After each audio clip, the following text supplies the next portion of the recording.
emerged from the repressive shadows of the 1950s into the colorful dawn of the early 60s. Human potential and self-actualization found form in music, dance, breathwork, somatics, psychology, and psychedelics. Tonight, we join the Esalen faculty on a journey from the past into the present as we delve into these diverse practices and groundbreaking ideas born from the expansive and inspiring landscape of one of my personal favorite places in the world, Big Sur, California. Let's give a warm welcome to Jeffries, Sadia Bruce, and Sam Stern. They'll be coming up here in a minute. I'm just going to give you all a brief introduction to each one of those amazing folks. Jeffries is a resident of the Esalen Institute in Big Sur, California. He embodies the art of being while maintaining a profound curiosity about all things doing that can lead us to this state, which he has entitled Pathways to Joy, an embodied basis inquiry that incorporates sensory awareness, Gestalt, and other diverse somatic practices. For over 2 decades, he has been offering his sensory awareness chakra meditation and dance awake movement classes at Esalen, and he is a devoted advocate of joy, play, and laughter. His teachings inspire others to rediscover the profound delight of living deeply. Sadia Bruce combines her expertise in breath-based movement, her reverence for the human experience, and her energetic gifts to guide you to an electrifying sense of your own embodiment. With over 20 years of teaching experience across disciplines and contexts and over 15 years of dedicated yoga practice, Sadia endeavors to create energized, radically inclusive learning environments that are guided by breath and driven by inquiry. And last but not least, Sam Stern is the host of the Voices of Esalen podcast, a deep dive interview program focused on human potential with over 1 million downloads to date. He's a graduate of Brown University and received an MFA in Critical Studies and Integrated Media from CalArts. He teaches about the history of altered states and AI and creativity at Esalen. So without further ado, I bring you Jeffries, Sadia Bruce, and Sam Stern. We're so happy to have you.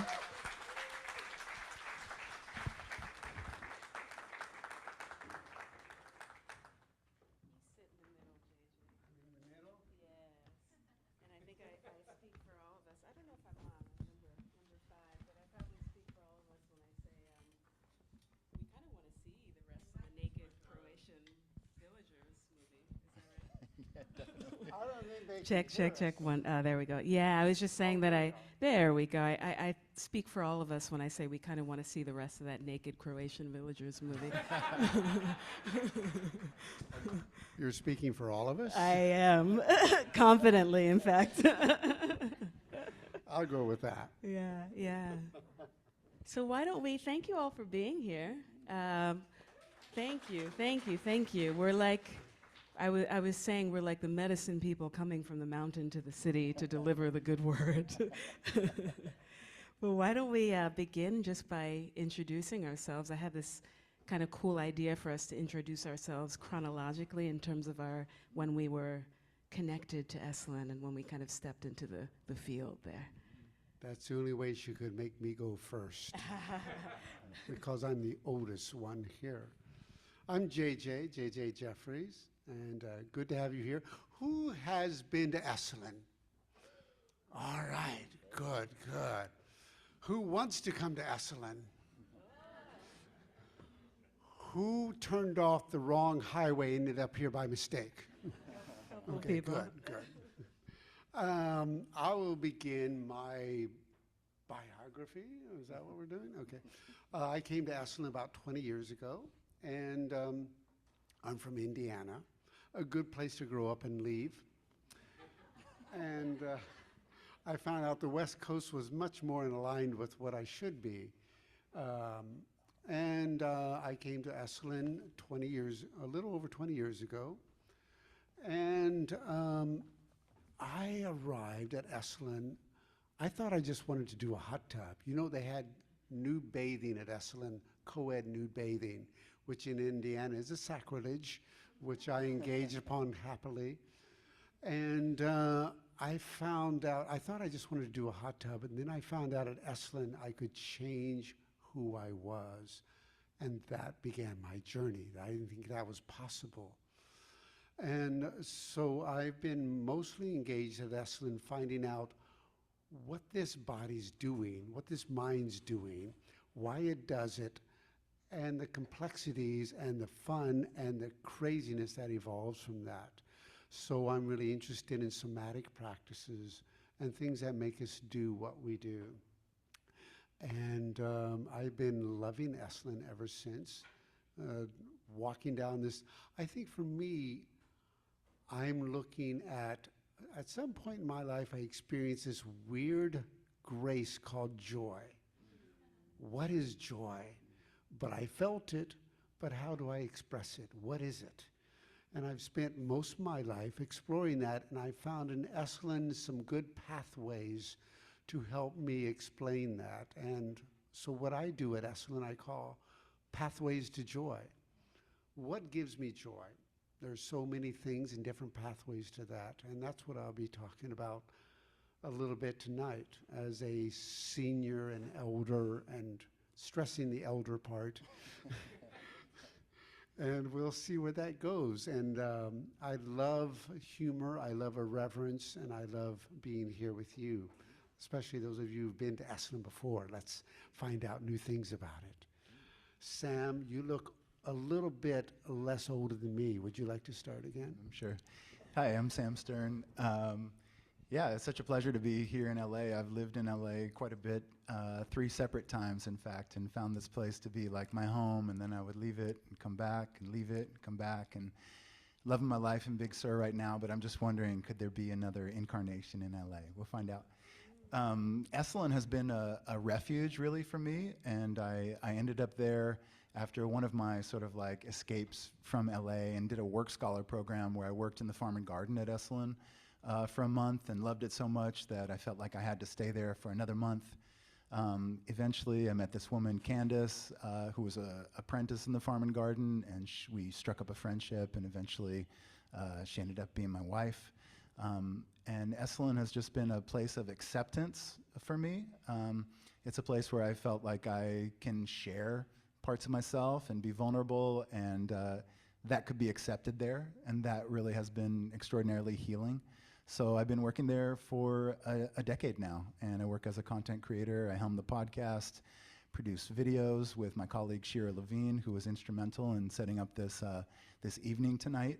And I feel really privileged to be able to contribute to the oral history of a spot that has been around for 6 decades, and really kind of emphasize the people's history of Esalen, because there's so many people who have been there and had transformational experiences. And so my role is really as a transcriber of those experiences. So it's a real joy to be here tonight, and I look forward to sharing some of the history of Esalen with you. And if you do want to be at Esalen, one of the shortcuts is by hooking up with somebody and living there.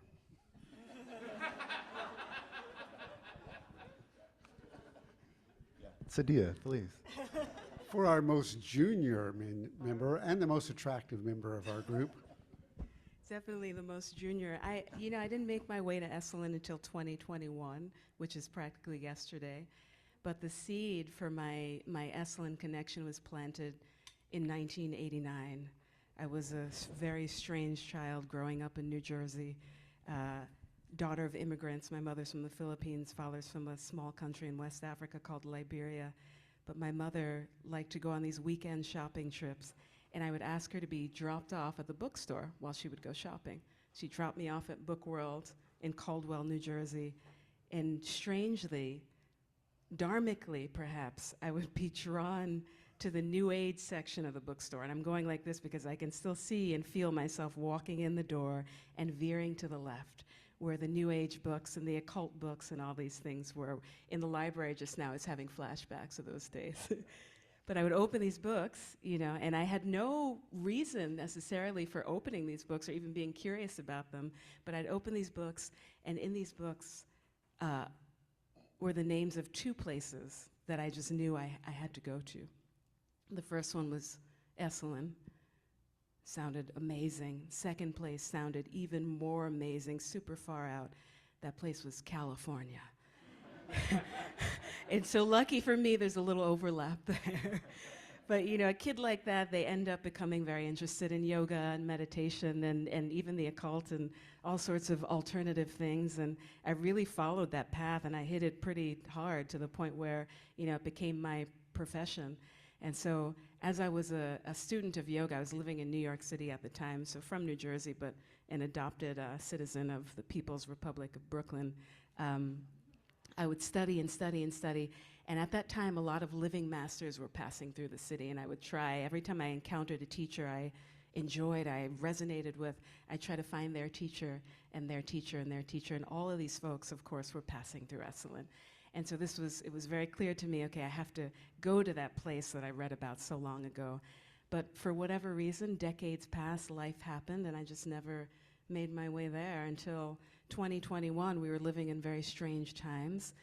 And I said, hey, I wonder what Esalen is up to these days in the middle of a pandemic. And so go onto their website and see, oh, we're looking for teachers and residents. I said, okay, I guess now's the time. So I fill out the little type form or whatever it is. And as I hit submit, I felt in my bones that a relationship and an initiation was about to occur. And it is currently still occurring. But I landed there in 2021, and it just felt so natural. And we'll probably touch on a little bit the way the land there is so potent and kind of cracks you open.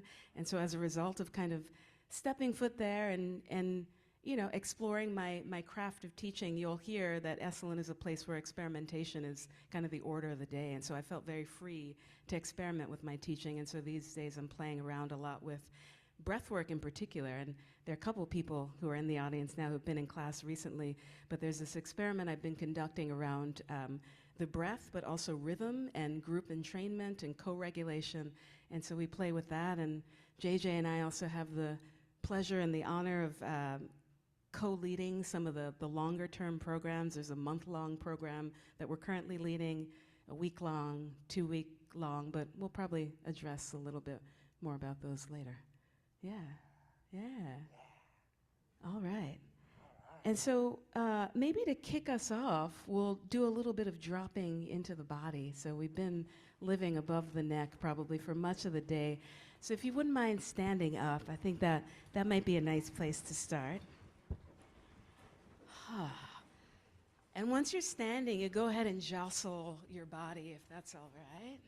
Yeah. And really jostle. Yes, I see someone really observing my invitation here. Close your eyes if that's okay, or let your gaze soften. And then please jostle your body as if you knew that doing so would allow you to dislodge some energy, would invite the breath into greater expression, would get some prana to move perhaps, would bring to you some heightened sense of aliveness. Make it look just a little stupid. Exactly. The stupider and weirder you can get yourself to be, the better. And then you'll try to make this jostling a little bit more wild and free. So allow yourself maybe to channel your inner, the thing I use lately is the Proud Mary, your inner Proud Mary. For certain crowds that doesn't really land culturally, but I hear some laughter, so please, big wheel, keep on turning, shake your body, let your legs move, let your shoulders move, let your head and your neck move. And as we continue to jostle, we're going to do a little breath experiment here where you continue to jostle and breathe in through your nose and exhale audibly out through your mouth as you shake. Yeah, there we go. Again, like that, breathe in. Bathrooms outside if you want to leave. Breathe in.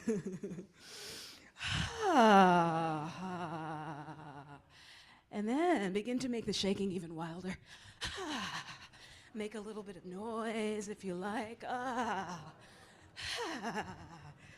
like this crowd. And then let's reverse it. Let's start to turn the volume down on the movement. But see if you can not stop abruptly. I'd like to see if you can get the movement down to its like microscopic level. where if we were to look at one another, it would appear as if we were in stillness, but we know inside that there's this movement occurring. So see if you can find that. And even accessing that with the body, it's asking us to get really granular about our sense of bodily awareness here. And so try to find that, where the movement is still occurring, but it's so small that if we were to look at you, it would be imperceptible to the eye. Yeah, find that. Keep finding it. Keep finding it. And then allow yourself to just alight in stillness for a moment. Let the arms relax by your sides. Anyone feel anything? Perhaps there is some heightened sense of aliveness. Maybe you can feel a subtle pulsation. Maybe you can feel some quality of energy moving through you. There are a bunch of yogis in the room who might call this energy that you feel prana shakti. They might go on to call, if you feel a little bit of a pulsation, they might call that spanda, but you call it whatever you like. And then as you next inhale, see if you can reach your arms all the way up to the ceiling here. Breathe fully in. Exhale out through your mouth as you release your arms down in any way that is delightful to you. Really nice. We'll start to breathe in, and with the full length of the breath and moving with the speed of breath, at the speed of breath, raising the arms up, opening to breath, exhaling out through your mouth as you release your arms. And then again like that, you'll start to breathe in. Reach the arms all the way up, keep them extended, and then stay here and reach long through one side and long through the other side. And we'll keep alternating side to side. But as you do this, I invite you into some kind of exploration, like within the container of this side-to-side movement. Can you allow yourself to maybe access a little bit of rotation in the spine, perhaps, or some other expression, you know, and allowing yourself to explore this with some sincerity, right? So not doing it in a rote way, but doing it in a curious way that allows you to ask a question of your body, which is, how are you right now? Side bending is good for you, by the way. There are muscles between your ribs called your intercostal muscles. Those are accessory breathing muscles. When those are supple, the breath is nice and expansive. And as you next breathe in, you'll reach your arms all the way up, up, up. And then as you exhale, please release your arms just to shoulder height. Soften your elbows. And pause here. Spread the palms wide. If you can widen your stance, access that. And allow yourself right now to experience your full wingspan. Your full wingspan.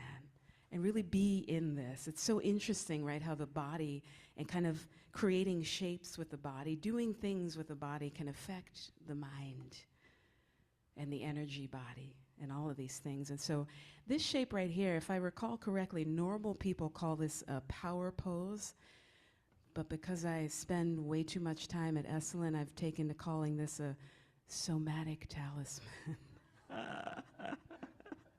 And so please experience your somatic talisman, but actually really please be reminded of your capacity as you extend your arms even wider. Notice how the breath is invited into greater expression. And allow yourself while you're here. I often invite people to be reminded of your capacity to contain so much. You know, to say that we contain multitudes is actually a severe, obscene understatement. And what do we have the capacity for? For breath, for life, for every version of yourself, the ones that have come and gone, the version of you that is now emerging, the versions of you that are asking to be born and will if you come to Esalen. And so experience that. Be reminded of that capacity. Draw your arms back a little bit more and feel a widening of your heart, a lifting of your chest.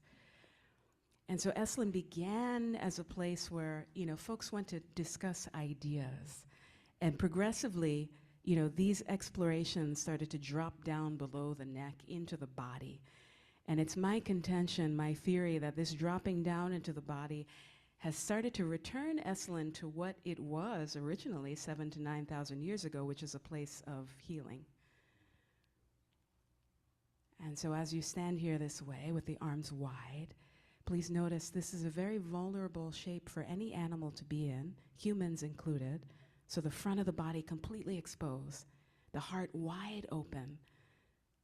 But as you notice that and register that, you're probably at this point feeling your shoulders, your deltoids start to burn a little bit. The arms are working, back extensors are working, legs working. All of these things engaging so that you can maintain an open-hearted shape. And it's a metaphor. Every practice is metaphor. And what the world is asking for now as the planet is essentially burning, it's asking for us to, through practice, cultivate the strength to stay soft in hard times. And so you have the capacity to do that. You're actually doing it right now. You get even better at it if you come to Esalen. Take one more full breath in, expand and open your heart, and as you exhale, you'll slowly float your hands onto your body, one on the heart, one on the belly. Let them rest there for a moment and really let them land. Relax your shoulders, let the knees soften a little bit, and let yourself register just the weight of your own hands on your body. It's a nice, this gesture you may have encountered a lot in your yoga class or your breathwork class. It can be quite grounding energetically. But then, of course, with your hands, you feel this movement of breath in your body and how miraculous it is that we're actually nonstop in this ceremony of reciprocity between our body and the body of the planet.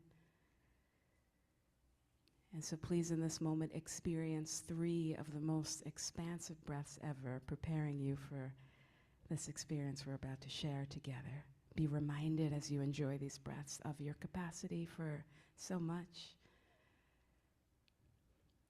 Let every exhale ground you a bit more in your body, in this place.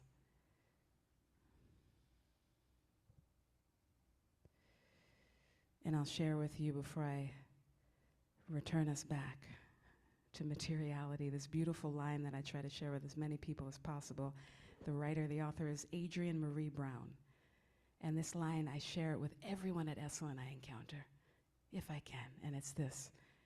I touch my own skin, or I lay my hands on my own body, and it tells me before there was any harm, there was miracle.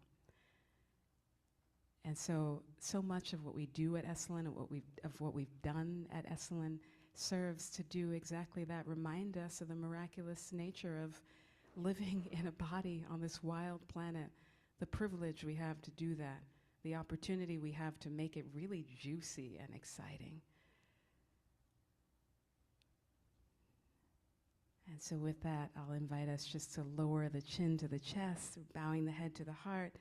Maybe you're just honoring yourself for showing up to this fun experience tonight and this amazing group of people. We're certainly bowing to you. Thank you for being here. And when you're ready, you can open your eyes, release your hands, maybe you give yourself a little more of a shake, and then I think it's time to drop in a little more. Yeah?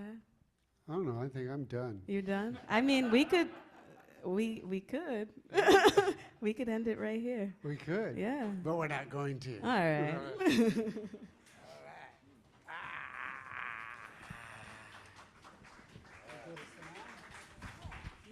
Sadia Bruce, everybody. Thank you so much, Sadia. All right. Yeah, so now we're going to do a little bit of Esalen history, just a little bit. Picture it. It's the early 1980s. A KGB agent is slipping into the aquamarine waters of a steaming hot tub in a tiny remote town, Big Sur, California. He surveys the vast Pacific Ocean, and his nervous system slows. He begins to experience, for the first time in a very long time, a relative sense of calm and peace, which is shattered when he's joined in the tub by an American FBI agent. Both of these men have been brought here by an Esalen-led citizen diplomacy group called Track 2. And at first, in the tub, it's a little bit tense. But in time, a conversation grows, and there's a sort of warming, a glasnost, if you will. Something that the New York Times will come to call hot tub diplomacy. So Esalen co-founder Michael Murphy described this encounter in his own words, which I'm going to share with you now. This was after the Moscow Olympic Games. I remember this American intelligence officer finds me and he whispers, "I have something urgent to tell you about. You see that guy over there?" And he points to the Russian. "He's an actual human." "Absolutely, yeah, he's a good guy," I say. But that wasn't enough. The intelligence officer persisted. "No, Murphy, you don't get it. He's an actual human being." So throughout the 1980s, Esalen's citizen diplomacy program brought together, and I'll quote Atlas Obscura here, astronauts and cosmonauts, writers, psycho-neuroimmunologists, KGB agents, veterans, and politicians at the highest level of Soviet power. There's a story about Boris Yeltsin coming to the United States. His trip was paid for by the Esalen Institute, and he had a semi-religious experience in a Houston, Texas supermarket, just being in the presence of an enormous capitalist bounty, and it changed his mindset. But all who entered Esalen's orbit ended up having their mindset changed and challenged, and all would come to participate in this great human potential project, in the great unfolding of the self. But to tell this story completely, we kind of have to go back in time to the 1950s. So this is Esalen co-founder Michael Murphy. He is actually 93 years old, and he's still with us. He's very much in compos mentis. And this is Dick Price. So Dick Price is the other co-founder of Esalen. He passed away in the 1980s. But both of these gentlemen were extraordinarily intelligent, and both of them were sort of outside of the mainstream of American society. So both Michael Murphy and Dick Price entered Stanford University in 1950. And by 1952, both of them were totally gone. Michael Murphy had a spiritual awakening in a philosophy class. And he was kind of on track. He was born into a life of privilege, and he was kind of on track to be student body president. That's what he was being primed for. But he entered into this philosophy class, and he had this awakening, and soon he dropped out. And he went to India, and he pursued meditation, and he began to meditate for upwards of 8 hours a day, and he began to have these remarkable spiritual experiences that somehow placed him outside of the mainstream of society. Dick Price's story was a little bit different. He dropped out of Stanford and he went to the United States Air Force. And while he was in the Air Force, he experienced a psychotic break. So the United States Air Force in the 1950s is not the best place to have a psychotic break. But Dick's father was the vice president of Sears Roebuck, and he was really well connected with the upper echelons of the United States government. So he was able to arrange for an honorable discharge for Dick on the condition that he would go to a mental institution. So Dick Price goes to a really posh mental institution called the Institute for the Living in Chicago. And while he's there, as was very much sort of the custom of the time, he was made to undergo these shock therapy treatments. So over the course of a year, he underwent more than 60 insulin shock therapy treatments, which left him really a shell of himself. And crucially, it left him with a profound distrust in psychiatry. And that would be very important for the founding of Esalen in the early 1960s. Another person that I want to presence here is Aldous Huxley. So a lot of people know Huxley as the author of The Doors of Perception, which is one of the first cogent kind of accounts of the psychedelic experience. It was published in the mid-1950s. and it sort of is about the mescaline experience. So by the mid-1950s, Aldous Huxley had actually moved to the United States. He moved to the San Francisco Bay Area.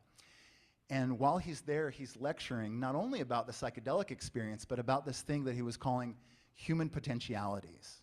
And human potentialities is this idea that education had largely failed its students in the West. It was great at instilling sort of the rote knowledge, whether that's spelling, geography, mathematics, absolutely, they could do that. But they weren't as interested in the West and exploring sort of the nether regions. And so he was speaking about, he was sort of dreaming out loud about an institute that could be dedicated to researching and experiencing stuff that was harder to quantify. And as luck would have it, Michael Murphy and Dick Price both happened to hear Aldous Huxley speaking in the Bay Area in the late 1950s, and so they approached him. And Michael Murphy is a very persuasive individual, probably all the more so and back in the 50s, and he struck up a friendship with Aldous Huxley. And Huxley became sort of an early mentor to Dick Price and Michael Murphy. And from Huxley, they borrowed the vocabulary that they used to sort of form the early catalogs, the workshop offerings of Esalen Institute. And this idea of human potential was sort of gleaned from Huxley. And Aldous Huxley did give Michael Murphy his first hit of LSD. And he was sort of brought through the bardos of LSD by Aldous Huxley's wife, Laura Huxley, who went on to teach at Esalen for 20 years or so. So Esalen Institute is formed in 1962. That's when they began offering workshops. And I want to introduce you to some of the sort of foundational teachers there. And Alan Watts is one of them. So Watts is known for being sort of an extraordinarily gifted speaker who could kind of translate complex subjects, and chiefly among them was Eastern thought, right? So Watts moves from Great Britain to the United States, I think in 1938. He moves to the Bay Area in 1951, and he gets this radio show on KPFA. And on this radio show, he begins to sort of gain his acolytes. And people sort of bowed down to his enormous gift of gab. So here's a little video clip from the 1950s. Because we actually spend most of our time and a great deal of our emotional energy living in time which is not here, living in an elsewhere which is not concretely real. So Alan Watts becomes this very frequent lecturer and workshop leader in early Esalen. And he is very well known for his ability to kind of interpret complex aspects of Zen Buddhism, of Taoism, of Hinduism. And later in his life, during probably the end of the 1960s and the early 1970s, he passes away in 1973, but he becomes associated with psychedelic culture. And he becomes known for his speaking on consciousness exploration. Joseph Campbell is also kind of a crucial early lecturer and teacher at Esalen. And Campbell shares some similarities with Watts in that he is a gifted speaker, a gifted lecturer, and he's able to take these abstract and complex subjects and sort of put them in a way that other people can understand them. But he differed, and Eastern thought also is an area of interest for Campbell. But one thing that he sort of differs from Watts is that he has an explicit interest in the power of myth, in the power of story. And so for all of us LA screenwriters, I'm sure there are quite a few people in this very room working on a screenplay. I know that in the past I've been one of them. One of Joseph Campbell's interests is this hero's journey, right? And just to put the hero's journey sort of in a nutshell for anybody who hasn't heard of it or who hasn't used it as a framework for their growing screenplay, is that there's this person, you know, in their natural habitat who receives a challenge, right? That's going to take that person out of their normal life. And first, they must reject this challenge. But after some time, they will come to accept it, and they will go off on an adventure. And on this adventure, there will be all manner of quandary and quagmire. And in time, they will vanquish all challenges, and they will come back transformed, and they will come back and they can transform their community as such. And yeah, George Lucas was an enormous fan of the hero's journey, and he used that framework to write Star Wars. But another maxim that sort of follows Campbell just as much as the hero's journey is this idea of following your bliss. So here's Campbell on follow your bliss. And I have a firm belief in this now, not only in terms of my own experience, but in knowing about the experiences of other people. When you follow your bliss, and by bliss I mean the deep sense of being in it and doing what the push is out of your own existence, you follow that and doors will open where you would not have thought there were going to be doors, and where there wouldn't be a door for anybody else. And there's something about the integrity of a life, and the world moves in and helps. Mm-hmm. There's something to it. You know, there's something like so corny about the bumper stickerization of that idea of follow your bliss, but when I hear him talk about that, something resonates for me. So by about 1964, if you look at the early Esalen catalogs, they can be sort of kind of like brainy in the early days, but by 64 or so, the counterculture begins to make an imprint on the offerings that are made at Esalen. And so Joan Baez is an important early figure. She lived at Esalen before Esalen was Esalen. In 1960 and 1961, when the property was called Big Sur Hot Springs, and it hadn't begun to be a retreat center, Joan Baez lived there, and she could be heard playing her guitar and working on her early songs. Between 60 and 64, Baez rises to a kind of world stardom. She's very well known, but she comes back. And in 1964, she offers a symposium on the new folk music, which has come to be sort of the language of the anti-war and civil rights movement, and sort of writ large, the counterculture movement, right? So in 64, she begins to organize these things called the Big Sur Folk Festivals. From 64 to 71, she brings incredible people to Big Sur to basically throw parties. I want to show you this clip from the 1969 Big Sur Folk Festival, which followed just a couple of months after Woodstock, and it looks like a real good time.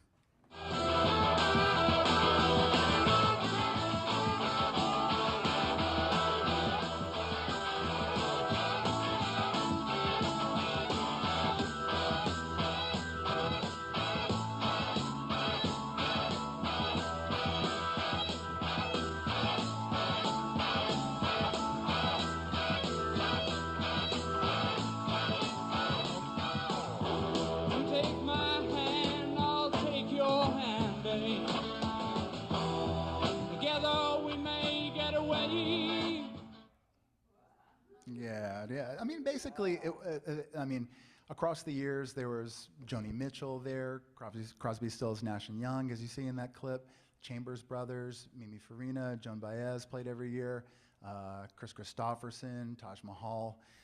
So essentially, in that era, I think Esalen was kind of the place to be if you're some of these ne'er-do-wells. This is just a picture from our archives of some random guys playing in the lodge, and it looks like one is having a cigarette. In this next clip I want to show you, I did an interview with the former chairman of Esalen's board, Jeff Kripal, and in it, he talks about this profound engagement that Esalen had with the counterculture in the first decade of its existence, the 1960s. There was a kind of serendipity here. There was a kind of massive synchronicity between what Mike and Dick wanted to do and what the culture was ready for. An idea is an idea that's waiting for the right cultural or social moment. And what you have to understand about early Esalen is that none of the ideas were new. The ideas had been floating in the culture and in these writers' lives for sometimes decades, but nobody was listening. And in the early 60s, you then have this youth culture that suddenly is listening, and it's this magical alchemy that creates this movement. It really becomes famous. It becomes one of the nodes of this counterculture, and it's where you want to go. You know, so George Harrison lands here with Maharishi Mahesh Yogi on the front lawn in a helicopter. I mean, it's got cultural cachet. Esalen certainly did not produce the counterculture by any stretch of the imagination, but it happened to get going right as that was happening. And then they become synergistic. Yeah, I think that's important to emphasize. Esalen didn't produce the counterculture. Rather, the counterculture had a hand in swaying the way that Esalen was going. And there's just this great elements of kismet, right, of serendipity, and almost where it was located. You know, it's kind of triangulated between San Francisco, LA, and Ken Kesey's La Honda. There's Big Sur right in the middle. And you know, famous people often ended up there during the 1960s to escape. This is the days before cell phones could capture everything, but it was a place of refuge. It was a place to go. And I want to continue talking a little bit about the countercultural elements at Esalen, and I think that to do that, we have to dive in a little bit to the world of psychedelics and altered states. So this workshop offering, Drug-Induced Mysticism, happened not only in the first year of Esalen's workshop offerings, but in the very first weekend, right? So this guy, Myron Stolaroff, right? So if anybody's read Michael Pollan's excellent book, How to Change Your Mind, that he wrote in 2018, it's kind of a great primer of the history of psychedelics, at least in the West. Myron Stolaroff figures in there. So he was an engineer at Ampex, and he was instrumental in developing the first reel-to-reel recorder. And he happened to get dosed in the middle of the 1950s. And he had this trip that ended up making a great sort of impact on his life. And he becomes sort of an evangelist for the substance, as has happened to many people who have encountered LSD. And he formed the International Foundation for Advanced Study in the early 1960s in Menlo Park, in sort of the earliest version of Silicon Valley. And over the course of several years, he brings several hundred people through the LSD experience. So I found it interesting that Esalen was interested in interrogating the psychedelic experience from the very beginning, right? And Esalen, just to be clear, Esalen was not a place where it was sanctioned to take LSD within a workshop, but rather it was a place to try to attempt to unpack the import of that experience and to speak about it in dialogue, you know, and speak about it with other people. And I think that's sort of a great place for Esalen to position itself as a place for integration and understanding. This is a workshop offering from '64, which I found really interesting. So this is Ken Kesey. So for any of you who are fans of the book, The Electric Kool-Aid Acid Test, it was one of my favorite books when I was a teenager. Before I understood how Tom Wolfe was a bit of a reactionary, but I'm still a great fan of his writing. That book came out in '68, but it actually details the trip that Ken Kesey and his merry pranksters took across America in their Dayglow bus, becoming the kind of the Johnny Appleseeds of LSD. That happened in summer of '64. So by the fall of '64, by September 8th, they're at Esalen and giving a workshop for something like $10 at the time. I'm not really sure what went down in that workshop, but I just find it fascinating that they were there.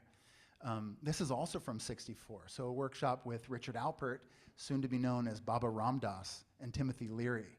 So '64 finds Richard Alpert and Timothy Leary a couple of years removed from the Harvard psilocybin project, where they were dismissed from Harvard for giving out psilocybin mushrooms to willing graduate students. It was sort of one of the first really public kerfuffles of the psychedelic era.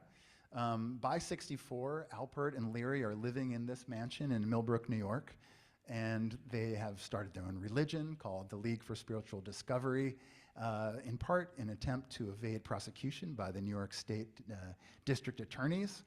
One of the people out to get them was G. Gordon Liddy, who would soon become famous later for the Watergate break-ins. But in '64, they were at Esalen giving their workshop and giving LSD to Michael Murphy. Just a few others. This one was sort of interesting to me for the name Leo Zeff. So Zeff shows up in the Michael Pollan book. Zeff is one of the original psychedelic psychotherapists in California. In the 1960s, he brings a lot of people through the LSD experience. And by the mid-1970s, this is from a workshop from '66 at Esalen, but by the '70s, he's ready to retire, and he comes across Sasha Shulgin, the chemist, who was instrumental in developing a lot of different psychedelic drugs, And Shulgin introduces him to MDMA. And Zeph understands the potential for this drug for therapy. So he stays in the underground psychedelic psychotherapy movement and trains another score of therapists with that substance. And another name that I think is extraordinarily important with the history of altered states at Esalen is Stanislav Grof. So Stan Grof is one of the original psychotherapists who brought people through the LSD experience and conducted research. In Czech Republic, Stan Grof was en route to becoming a Freudian psychoanalyst, but then somebody gave him LSD, and sort of the direction of his life changes. By the late 1960s, he leaves Czechoslovakia for political reasons, and he comes to the United States, and he works at Johns Hopkins in one of the last government-funded LSD researches. And that gets shut down because in 1968, of course, Richard Nixon is elected. By 1970, the DEA is formed, and LSD becomes a Schedule I substance. So that was the end of that. Stan Grof didn't have a place to go, and Michael Murphy invited him to Esalen for a weekend. Of course, he ends up staying for 14 years. And while he was there, he was lecturing, about his research that he conducted with LSD psychotherapy. And people loved his lectures, but they had a habit of sidling up to him after the lecture was over and saying, "Do you have any LSD?" And of course, he wasn't able to do that. It was extremely illegal at that time. But what he did was develop with his wife, Christina Grof, a system of accessing non-ordinary states of consciousness without the aid of any sort of plant medicine or chemical substance. And that was holotropic breathwork, a system of rapid inhalations and rapid exhalations that can bring you into a psychedelic state. I'm just curious how many people in the room have experienced holotropic breathwork. So a great handful. I am one of those people, and I'm that evangelist, that boring, weird guy who's like, you know what you need to try to do? Holotropic. Because there's this type of clarity that comes amidst the psychedelic experience where there's no confusion. There's no feeling of, I wonder if this is me or the mushroom. There's none of that. It's sort of, I know that I'm driving the car and there's something really special. But why am I focusing, in any case, on altered states? I would say that why are they an important tool in this sort of human potential toolkit? And I would say that they offer this opportunity to break out of habitual patterning, right? But this needs to happen in a safe and well-held way. And I think that at Esalen, the philosophy is to do this and interrogate this subject in community. So there's a way that people are looking out for you, and there's a way that together you can unpack this experience. And at Esalen, too, there's this emphasis on the body, an entry point. This weird picture that's from 1968. It's Alexander Lowen teaching people about bioenergetics, but the body is the entry point, and the body is a grounding mechanism. And nature, too, the nature of Big Sur, that incredible land that sort of holds Esalen and undergirds all of these practices that we are interested in engaging in, the mystery and wonder of the water and the spirit there, that holds it, right? So now what is happening with altered states at Esalen, there's a continuation of this decades-long interrogation from September 9th to 13th. There's sort of a campus-wide offering. During this offering, Marcus Redd is going to be there. He's going to be teaching about African ritual and sacred art. So Marcus Redd is a fantastic artist. He's created a film where there's sort of a virtual reality component to entering Egyptian cosmology. And through this, there's sort of an investigation of queer culture and queer divinity. And he's just a fantastic teacher and artist. I can't recommend him highly enough. Stacia Butterfield will be there. So Stacia Butterfield studied with Stan Grof. And I have been in several classes with Stacia, and her take on holotropic breathwork is as festive as it is sacred. It's very interesting and fantastic. And then later in the fall, there's a course offering from Ehab and Ora Balha. So these are peace activists who engage in a body-centered sort of movement exercises. They engage in Sufism and Sufism, like a dance sort of practitioners. The two are married, and the gentleman is Palestinian and Ora is Israeli. And amidst this sort of time of great political tension and war, it's really inspiring to see their union and the way they can engage, and it's just pretty fascinating. So I want to do a little callback to 44 years after the KGB agent sort of jumped into the hot tub with the American FBI agent. So the the Esalen Russian-American project, it continues. It continues to labor in this field of citizen diplomacy. There was a 2023 conference that brought Ukrainians and Russians together to discuss opportunities, to collaborate on relief opportunities. Esalen no longer brings KGB agents on property, but hot tub diplomacy, it really still exists. And not in just formal ways, in very informal ways. Friendships are forged there, and differences just sort of melt away when the body begins to take over. And Esalen really still believes in the power of connection, in the power of vulnerability, in all states of consciousness to help us recognize and revel in our shared humanity.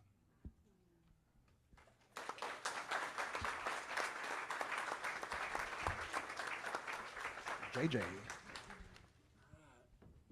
I gotta get up. All right. Thank you, Sam. Very well put. Well, we started out with Sadia, for me, bringing me into the present moment and experiencing being here and being together. And you, Sam, and somewhat bringing in Esalen's origin story and how we got here. These are ways of dropping in. We talk about dropping in at Esalen. How do we drop in? How do we arrive here together? You've come here to hear about Esalen in different aspects, in different ways. You have your own curiosities. And so I'm here as one function to talk about Esalen now.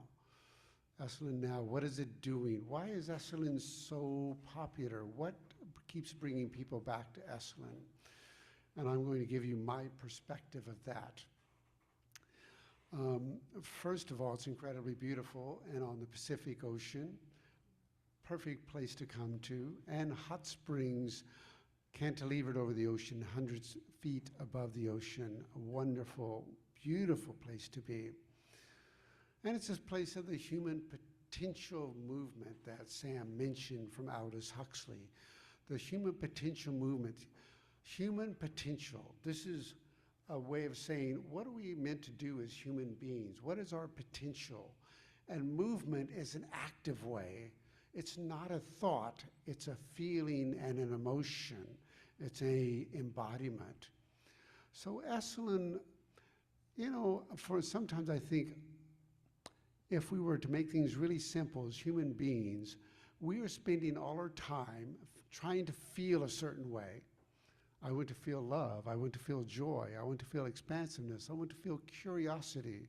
Coming here tonight, a lot of you here are here to experience something. You're changing your state. You're changing the excitement of being human beings. As human beings, we're incredibly curious, and we love diversity. We love things to change. Sam talked about altered states. We love to alter our states. We'll do it any way we can. Some things are questionable, alcohol and drugs. Some things are inspirational, so spirituality, holotrophic breath work, but we love to do that. So we are wanting to change and enjoy the way we feel. We do try to avoid certain things that are feelings, such as maybe anger or anxiety. We have judgments about certain feelings as well. So when we're talking about the way we're feeling, we're talking about emotions. How do I feel? What emotion am I feeling? And this is not a thought. This is an experience in the body. How am I feeling, and how do I know that? It's not a thought. Sensations are what tell me what I'm feeling. One of the things that came through Esalen was sensory awareness. What are we feeling, and how do we know? The internal feeling and the external feeling, the 5 or 6 senses that we have, and the internal sensations we're having. So one of the things Esalen is doing is inviting me to explore this sensory awareness aspect of life, because that's what gives me more of what I want. When I talk about what I want, I'm talking about sensations. How do I know what I'm feeling? So let's take anxiety as a great example of an emotion. An emotion of anxiety. How I know I'm feeling anxiety is all of a sudden something comes into my perception that is scaring me. And the amygdala sends a signal to the body, and all these chemicals flood the body that makes my body tight, ready to run or fight. So now if I'm having anxiety, the sensations of anxiety are my muscles are tight, my chest is tight as well. It makes it hard for me to breathe. I can't breathe very well. Now my heart is accelerating because I don't have enough oxygen. My gaze narrows, my shoulders come in, my hands start to shake because I'm building all this energy to run, but I'm not using it. I'm sweating. All these sensations tell me I'm feeling anxiety. If I know that, I can rescue myself from that a little bit. Oh, I'm feeling anxiety. Pull my shoulders back, take deeper breaths, change the story that's going through my head, which of course we create the worst possible story in anxiety, but we create a different story. And I may even shake myself to let go of that energy. So knowing the body, so Esalen is an embodied place. We are about the body because it's a much more authentic and better way of knowing how to move forward in life, I'm using my body as a compass in life. My brain is very powerful and very useful, but the brain can be very abstract and create stories. It can keep me frightened. It can keep me in anxiety. Whereas if I use the body, it's more of a reliable, let's say, compass and point us towards where we want to be. Because that's what I'm doing. As a feeling human being, I want to feel what I want to feel. And how do I do that? It's kind of like a recipe. When I have a great meal at a restaurant, I ask the chef, what is a recipe to that? Because I want to take it home and taste it again. The sensations are the recipe to our emotional state. So what I'm doing with emotions, I'm trying to find out what are the sensations that are involved with that emotion. And when I'm looking at an emotion I want more of, joy, wonder, joy, magic, if I know what those sensations are, I can evoke those more. This is why sensory awareness is so powerful and so popular and so much a part of Esalen, a part of that embodied feeling. As Sadia was leading us through that process of dropping in, I felt a certain way. And having that guidance and help was very useful. You know, being guided through that brings me more into the moment. Sometimes these practices can bring us more of what we want. So when we're talking about getting more of what we want, one way of doing that is practices. That's where meditation and yoga and a lot of these practices come from. I think somehow somebody realized that meditating stilled the mind, and then I felt better, and then I got more of what I wanted to feel. Yoga, I went into a certain position, and then I felt more energy all of a sudden. Practices are one way of giving us what we want. Esalen is a place of practices and experiences. When I talk about emotions, the things that affect emotions and change emotions much more efficiently are experiences, not thoughts. Try and tell yourself to stop feeling sad when you're feeling sad. It doesn't work very well. Experiences are what really help us move through life and get the emotions we are looking for. So Esalen became a very experiential place. What Sadia was doing was very experiential. I felt certain things when Sadia, you were doing these exercises. I felt a certain way. And that's what practices are for. Esalen is a place of practices because practices help us have the experiences we want. Another way of defining a practice is a habit with awareness. A habit, I brush my teeth all the time. Even when I'm a little hungover in the morning, I'll brush my teeth. But when we bring awareness to it, it brings a more power to it. It brings a different focus to it. So by having awareness to this and having a practice, it helps us get more of what we want. So a practice is a repetition, a repetition. There's who I am naturally when I'm unconscious. I'm not enlightened being yet. I haven't checked yet. No, I'm not. Sadia confirms that I'm not enlightened yet. So when I'm in unconsciousness, I fall into this pattern of who I am, which is nothing greatly wrong with that, but there's some things that are inefficient. Past patterns and beliefs and traumas that affect the way and the decision making I'm making without my awareness. So a practice is me trying to create a new me, a new efficient me. I'm making this mark in the sand. This is a Grand Canyon, and this is the new me. And as I do it over and over again, the hope is when I go into unawareness, I will fall into this new me. And that's why practices are powerful. So Esalen is a place of experiences and practices. Experiences will help me feel the way I want, and practices will root that in, because as I leave Esalen, how do I take Esalen with me? There's a lot of people come to Esalen that have an amazing, wonderful experience, and they go home and it sort of dwindles away. And practices are what root this in. So anything can be a practice, first of all. It doesn't have to be meditating by candle 2 hours, 3 or 4 hours a day, 4 days a week. I don't have that much time. When I go home, I don't have that much time, but anything can be a practice. You know, having deep conversations, going down to the hot tubs, looking at the ocean, walking through nature. So in a practice, I am training the body differently. I'm training my body to look for what I want more of in life. Biologically, I'm trained to look for what's dangerous in life.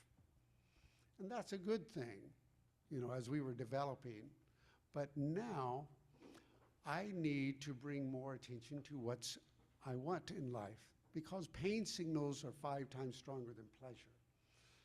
So by looking for more of what I want, by having a practice that's searching for what I want every moment of the day, I'm training my body to look for more of what I'm wanting in life. What you focus on, you get more of. This is true. When I first started into this self-awareness practice, I thought if I just fixed everything in my life, then the good would come through and I would evolve. But what happened is I focused more on problems because that's what I was focusing on. So now I'm focusing more on what gives me joy. What I do at Esalen I call pathways to joy. And anything can be a pathway to joy. You know, the practices of meditating, the practices of having deep conversations. What brings me joy? What makes this body sing? And the way we do that, again, we're coming back to emotions now. I want to come back to emotions and how do we get what we want? These practices are good to help us root that in, but how do we know which practice to have? Now we're talking about the body, and how do we know where to go? What's our compass? So now we're talking about risk and vulnerability and courageousness. Pretty much everything I've found in life that I like, that has served me, contain these things: risk, vulnerability, and courageousness. This is how we grow as human beings. There's no way around it. The way of growth is painful and struggle. That's how we grow as human beings.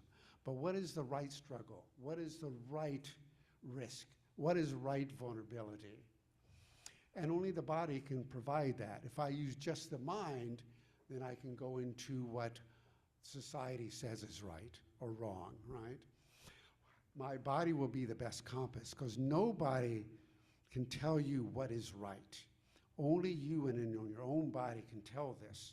So the more you get intimate with your body, the more you can make the decisions you want. What is the right risk?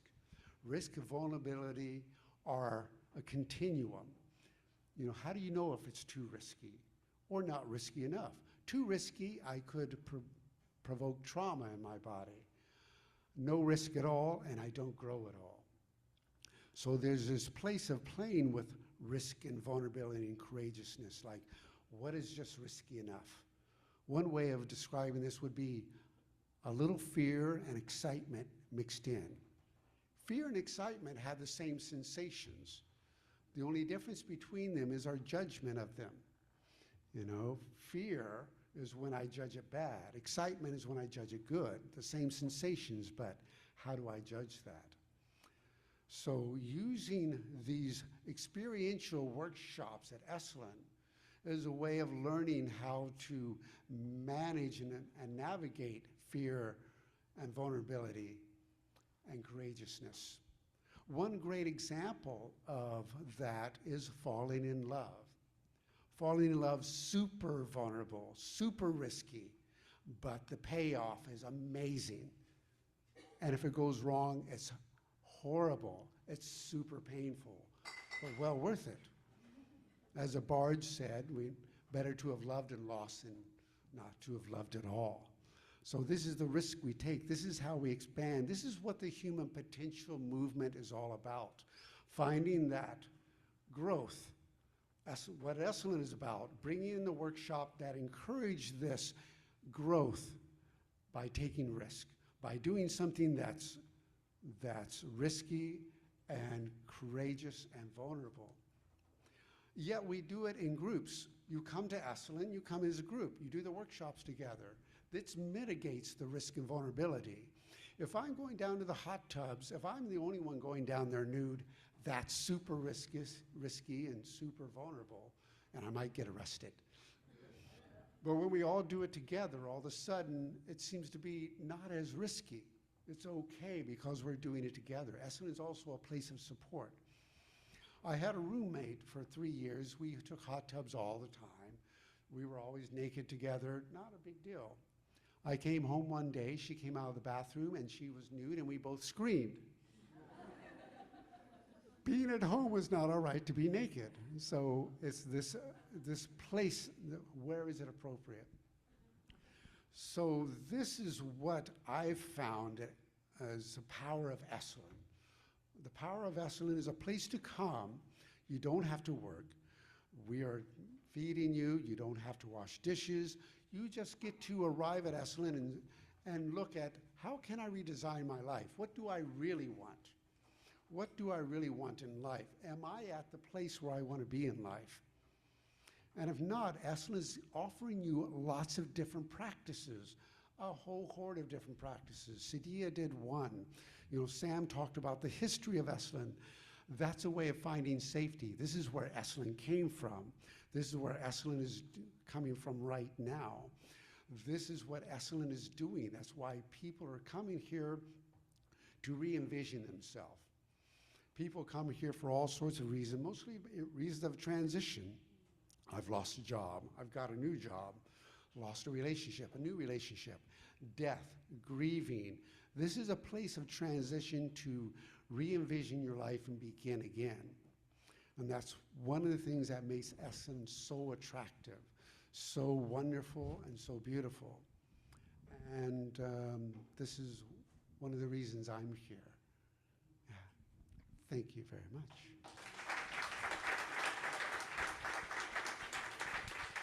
And you know, it's really no exaggeration to say that people come and their lives are changed. Just yesterday, I was sharing this story in the car ride over. We're currently leading a month-long program. It's called EDGE, the Essence of Esalen, and 4 facilitators, each of us has kind of our own modalities that we lean into and kind of our own interpretation of an experience of Esalen, and so we each share with this group, this cohort of 16 people.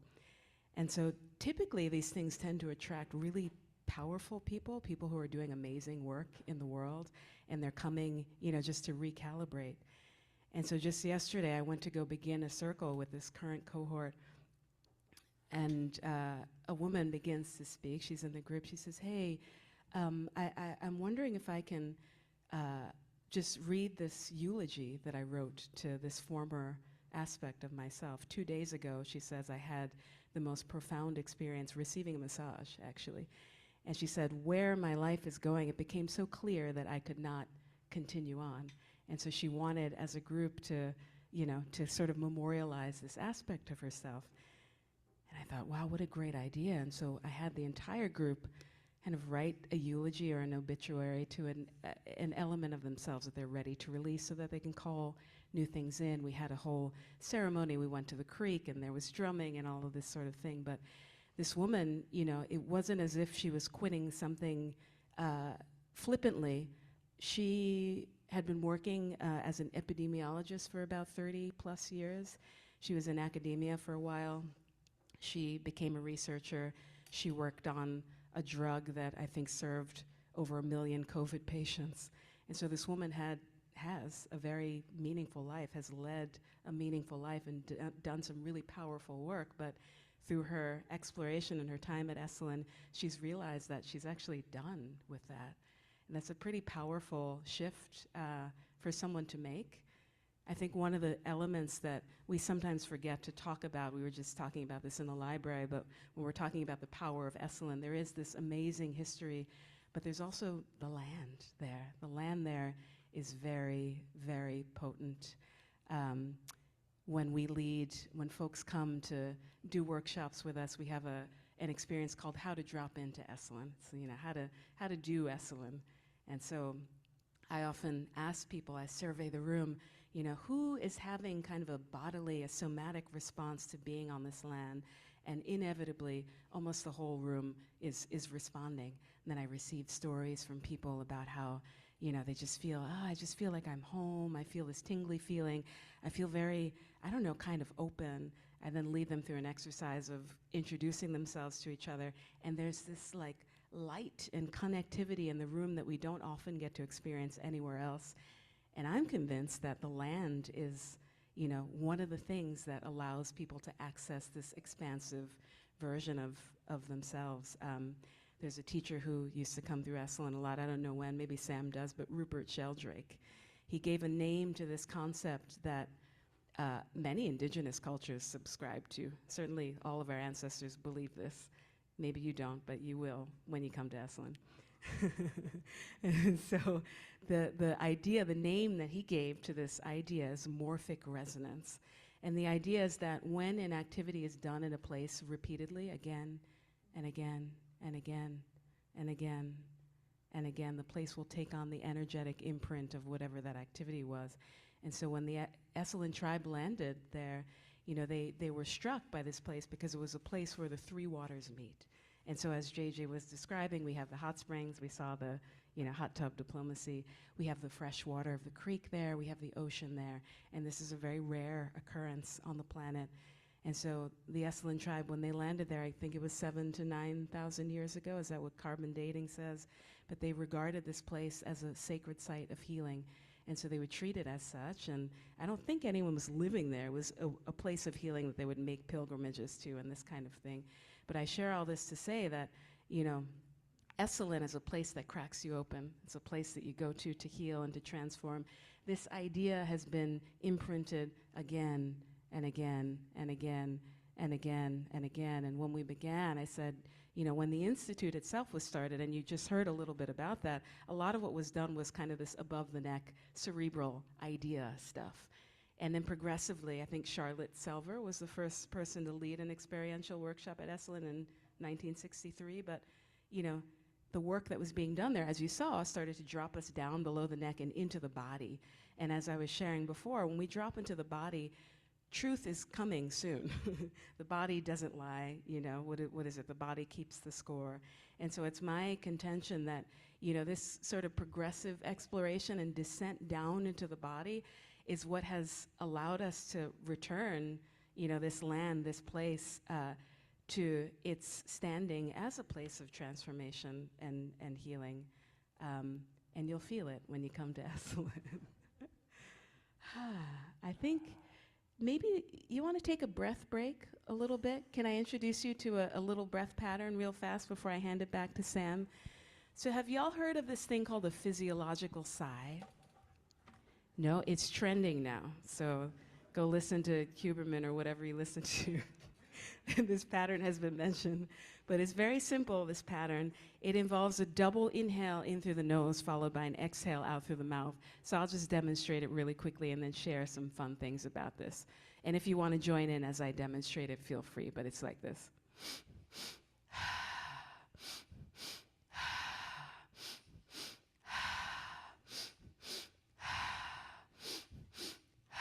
Yeah, keep going. Uh-huh. Uh-huh. Yeah, keep going for a little while. Uh-huh. Yeah, a few more. 4, 3, 2, 1 more. And then release it for a moment. And just notice for a moment, be in the moment of integration. Inside of the pause is so much information and feeling, sensation, aliveness. And then a just brief survey of the room. How did that make you feel? And feel free to call it out. What's that? Joy. Ooh, that's nice. Inspiration. I think I heard calm over here. Ooh, he felt like he was sucking water into his nose. All right. What's that? Little headache in the back of the head. Okay. So ocean wave in slow motion. And so you see so many different responses to the same practice done at the same cadence. So oftentimes we go to like a yoga class or breathwork class or whatever, and the teacher's like, here, do this, and you will feel X, Y, and Z. Then you do this, and then you leave not feeling X, Y, and Z, and you're like, oh shit, like, am I breathing wrong? Do I not? I'm bad at yoga. I can't do that ever again. And so I think one of the next like iterations or evolutions of embodied practice and embodied teaching is this awareness that practice is not one size fits all. We can't all just walk into a practice and everybody does the practice and everybody leaves feeling the same way. And so it's on us as practitioners, but it's also on teachers at this time in our history as people returning to embodiment to realize that, each person is kind of responsible for modulating and calibrating the practice so that they are getting whatever it is they need. And so we're going to try to do that in a moment. I'll just share with you about the physiological side. That pattern is one that we actually come equipped with on the planet when we're born. And so does anyone have young children? I have one person. Anyone else have young children? Has anyone ever been a young child? Okay. And so young child having a tantrum, they get very dysregulated. They just, they're losing it. I remember doing this. It felt good to just lose my stuff, going for it. And then they start doing this thing spontaneously.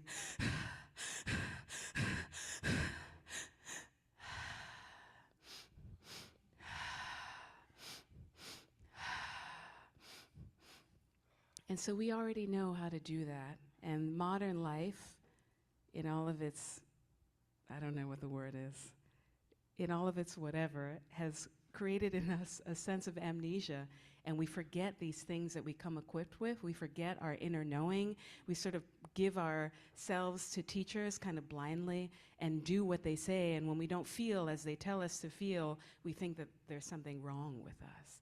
And so I think the next evolution of practice is for us to all understand that we can take a pattern, as we will in a moment, And you get to decide how that pattern or how that practice is going to make you feel. One of my teachers says, you know, the most powerful way to do a practice is to begin with the end in mind. And so we'll do that now, and I'll ask, who wants to leave this room feeling like enlivened? You have somewhere to go, you have a hot date or something, you have whatever situation you're gonna get into. Anyone? Okay, couple people want to feel enlivened on this end of the spectrum. And then who wants to feel like kind of soothed and just like a little down-regulated? Okay, a couple people there. And then remaining people are somewhere in between. Sometimes it's like, I don't know how I feel and I don't know how I want to feel, just make me feel something. Is that anyone? Okay, a couple people there. And then many other people feeling many other things. And so as we begin, just to do the physiological side to sustain it, I want you to first, and I'll call us into this, but we're gonna just feel into how we are arriving, determine how it is we want to leave the room, and then use this practice, this physiological side. We're all gonna do it at the same speed, but you get to have your hands on the dials. You get to be like a pranic DJ and decide where your energy is going to go. And so, how are we gonna do that? Well, I'll ask you, if I wanna use this, and so that gave us many different feelings, but if we want to use that pattern to get us like feeling enlivened, anyone have any ideas about how we might do that? And you're probably not wrong. I'll start by offering that. You're probably not wrong. Speed it up. You could speed it up. Yeah, that's one way. You could double time. And what if we're staying in that same cadence? If we're going to try this experiment of group entrainment and be in the same rhythm, but still be like pranic masters.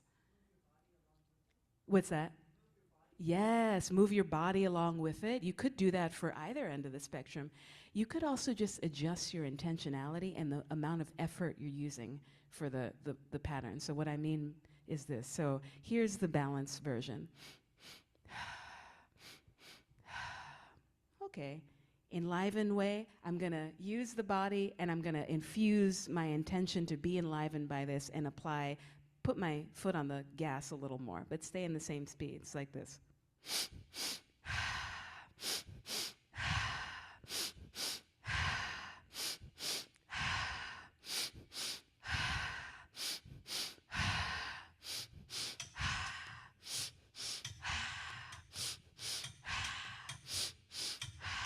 Whew. Okay. Whew. And it's very effective. Very effective, but you saw I started moving the body when I remembered to do that. My face kind of lit up because I had this intention to, let's crank the pranic volume a little bit. And these things all contributed to me having this experience of being enlivened. And of course there are physiological reasons for this, but you know, you can read about that in James Nestor's book or whatever when you listen to the podcast.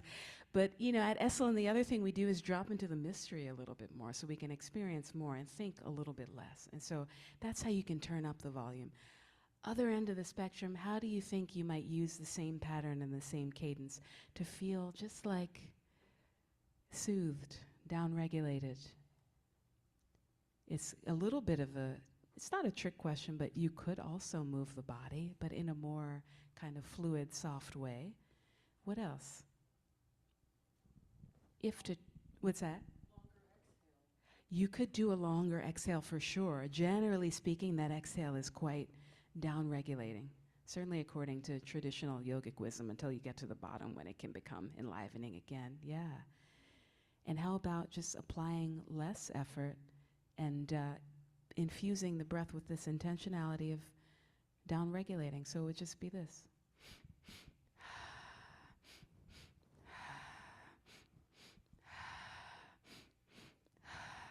And so on. And so now you hear my voice is modulated a little bit. And it's not a put on. I actually feel quite down-regulated. And so in a moment, I'm going to give us this balanced cadence. Those of us who are in the middle of the spectrum, you're in the most fun experiment of all. You get to try both and see how you're feeling and just dance with it in a way that is fun and joyful for you. And that's it. So let's try that a little bit. And so you can, if you like, you can close your eyes if you want. You can soften your gaze or allow your gaze to rest gently on something. Maybe the person in front of you has delightful hair. You can gaze at that. And so I'll start us off in a pattern in a moment, but first, begin by just doing a check-in with yourself. And we'll talk a little bit about the Esalen check-in. You're going to do a little micro check-in. How am I in this moment? What's present for me now that I've heard these kind of very interesting things about this interesting place that I'm going to go to soon? And then from there, we say, okay, I'm about to engage in practice. How would I like to leave this room? And you get to decide. There is no wrong answer. And so whatever emerges first, let that be your North Star. And if you allow that to be your North Star and you leave feeling like, oh, I could have done differently, you can do differently in the car on the way to wherever you're going. And so in a moment, I'll start, and then you join me as you're ready in a way that makes sense for you. We'll sustain this for maybe a minute or so, and then we'll have a moment of pause, and then we'll carry on. But here it is like this.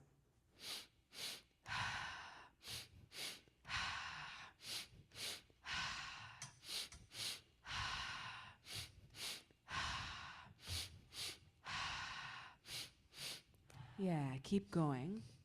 And perhaps, clapping along or finding the rhythm too is something you want to do. That's also quite effective and joyful. But you get to do whatever you like in order to steer the ship. Yeah, keep going. Breath is a hell of a drug. Keep going.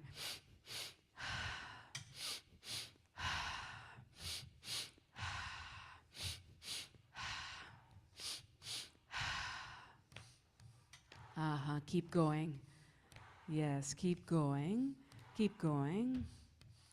And you're doing your best to stay inside the pattern. And working with the breath this way might kind of dredge some things up, whether that's sensation or emotion. And if it feels all right, you allow those things to be surfaced, and then you get to use the breath as an alchemizer, as a transmutator, as an instrument of inquiry, right? Yes, you get to dance with whatever is present. If that feels good, keep going. Keep the end in mind. Where would you like to go? We'll sustain this for a little while longer.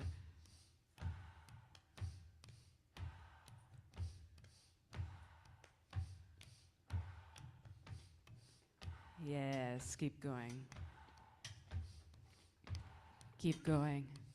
Excellent. Really beautiful, everyone. Keep going. Modulating as you need, calibrating as you need, getting what you need by giving yourself what you need. Keep going. Yes. 4. Start to slow it down. 3.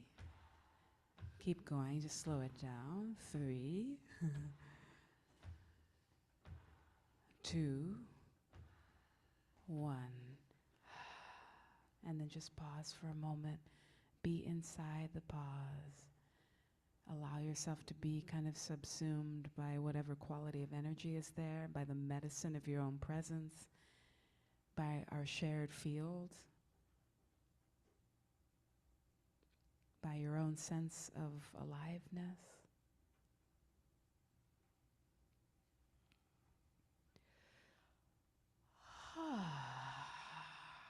And so maybe you too offer a little sigh, or you flutter your lips, or any sound a little bit.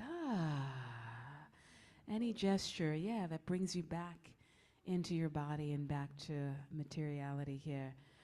You can bring your hands onto your body. You might kind of rub the thighs. Anything that brings you back to the body, making small movements with your hands. Maybe there's a lowering of the chin to the chest, a nice thing to do as we make the transition from being inside to being outside once again, but hang out in the liminality for a moment. And then whenever you're ready, you can open your eyes and we come back to each other and to a little bit more about this place called Esalen that you're going to come to very soon. Wow, so thank you, Sadia. You have altered me. Yeah, sorry everybody, you're gonna see my desktop for a second. This is a little bit like seeing my underwear. And that used to be the entirety of my art practice, in fact. Okay, so this part is about an enormous and important piece of Esalen, the Gestalt and encounter groups. So Esalen is founded in the early 1960s. And if you look at the state of psychology in the 1950s and early 1960s, it's really dominated by two strains, and that is Freudian psychoanalysis and behaviorism, as sort of practiced by B.F. Skinner, who's pictured here. So enter Dick Price, who I presenced in the previous presentation, the co-founder of Esalen, who had a psychotic break in the 1950s and had that enormously kind of hurtful experience with shock therapy at the Institute for the Living. This Dick Price's experience, as well as sort of the rigidity of the practices which I just mentioned here, psychoanalysis and behaviorism, sort of primed Esalen, and it primed America really in the early 1960s to explore a form of psychology that was somehow different and somehow more open. And Esalen, in its early days and really since the 1960s, was a place where humanistic psychology flourished. And some of the earlier practitioners of humanistic psychology include Carl Rogers, Abraham Maslow, who's pictured here. Abraham Maslow was an important early teacher at Esalen. So Maslow is known for the hierarchy of needs, the sort of pyramid, the idea that you need to get some of your most basic needs met, and as they are met, you can ascend up the pyramid and pursue sort of more complex or higher goals.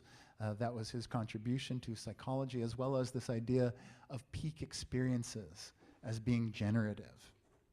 But this guy, Fritz Perls, was really, he looks sort of like a demented Santa Claus here. He was a really big drawing card for Esalen. He comes to Esalen almost as soon as Esalen began offering programs. He comes in 1963, and Fritz Perls is sort of the godfather of Gestalt therapy. And Gestalt therapy is complex, and I think everybody sort of has their own interpretation of Gestalt, but a couple of the characteristics that I could outline for you include that it's based on a sort of present awareness, and it's sort of grounded in the body. And there is this idea of personal responsibility. There was this Gestalt prayer that we were going over the ride here. I don't know if I have it memorized, but it has something, it's something like, you do your thing, and I do my thing, and if we meet in the middle, if we, bring pleasure to one another, that's a great thing. If not, we go our own separate ways. Sort of like a tough love. But for a more sort of full interrogation of Fritz Perls' Gestalt practice at Esalen in the mid-1960s, I want to turn to this documentary, a piece of a documentary that was made by Adam Curtis, and it's called The Century of the Self. And he does a wonderful job of going into Fritz Perls' work at Esalen. Their center was a tiny old motel on the remote coast of California. It was called the Esalen Institute. The dominant figure at Esalen was a psychoanalyst called Fritz Perls. Perls had been trained by Reich and had developed a form of group encounter in which he pushed individuals to publicly express the feelings inside them that society had said were dangerous and should be repressed. It's a basic fear of that thing inside me, like a little demon in there. It doesn't come out very often. Now put the thing inside you on that chair, talk to it. Perls used to call this getting on the hot seat in front of a group. If this were the hot seat and you were Perls, and you would guide me into this process of self-enactment, self-revelation, staying present to all the parts of yourself and noticing it, and then taking ownership of this. Yes, I can come out. I can come right out of him, and I can push him aside. I can make you all cry. There isn't one of you that I would spare. Not even you. Yeah. How do you feel now? I feel better. I mean, I feel very honest. Yeah. I'm frightening. When I have my power, I'm frightening. See, I frighten you with my power. I frighten you with my power. Now, where do you feel your power? In your hands? In your muscles? Where else? Wake up! I want you for me! God damn you! Okay. Stop it. You. It was not phony movement. That's what I wanted to do, and I did it. What Pearls and others working at Esalen believed was that they were creating ways that allowed individuals to express their true inner selves. I want them to applaud for me. Out of this, they believed, would come new autonomous beings free of social conditioning. There's a lot to unpack here, I think, but I just love that woman who says, I want them to applaud for me. And there's this simple desire to be seen and to be recognized, and I think that's a great part of what Esalen fulfills for people who are there, and I know that I've benefited so much from being seen there. So I think to really kind of talk about the 1960s and the things that happened there, you have to sort of speak about the 1950s, and it was this decade that was so characterized by conformity and repression of the self, and so a lot of the practices that were pursued in the 1960s at other places than Esalen, but at Esalen included, they are dedicated to sort of an explosion, a reaction to that conformity. And so there's this, Michael Murphy was talking about the enactment of the self, the revelation of the self. And this had been going on within the realm of psychotherapy, but it had only been happening from client to analyst. And there's something that is so revelatory about being seen by a group. You know, it seems really kind of obvious to point out, but that was what Esalen was offering to people during the mid-1960s who were flocking there to show parts of themselves that may not have been that attractive and have them be accepted. I also want to speak now about sort of a cousin to the Gestalt therapy that was happening at Esalen in the mid-1960s, and that's the encounter groups. So just curious, how many people have heard of this term like encounter groups in the room? So it's about more like 50, 60%. So the encounter groups are so interesting to me. I find them so fascinating and slightly scandalous. I'm a son of a psychoanalyst, so I find all sorts of like psychological exploration to be just really resonant with me. But the encounter groups are predicated around this same sort of exploding of the cage that surrounds the self, but they're done in an even more anarchic way than the Gestalt therapy. See, with Fritz's Gestalt work, it was done in group, but there was still a ringleader. Fritz Perls positioned himself as the person who's controlling it, and there's one person who's on the hot seat, and that person is going to be cracked. But within the realm of an encounter group, it's sort of directed by anybody. There was a group leader, and Will Schutz, who I'm going to show you in a second, was the most famous leader of that time. But at any point, a person in the group could sort of seize the control, and they could direct it.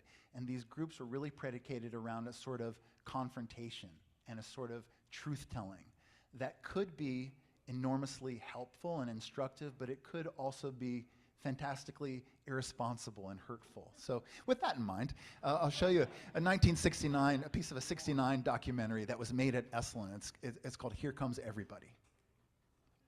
Sit in front of the person, look him in the eye, touch him in whatever way you like, and tell him exactly how you feel about him.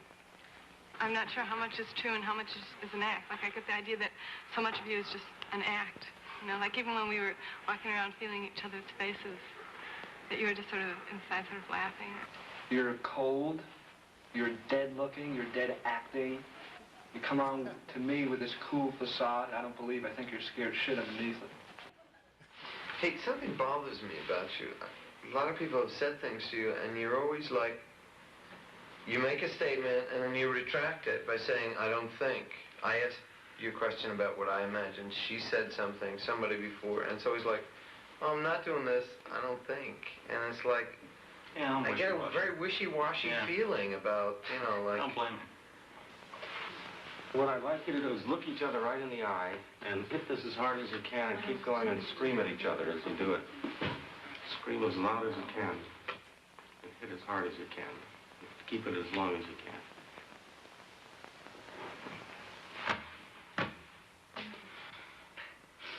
I've done it so much. You know, I'm just sort of... I've never seen you. No, I've done it inside. I've never done it, Do it for me. you know, Do it hitting for a me. wall or anything. Do it for me.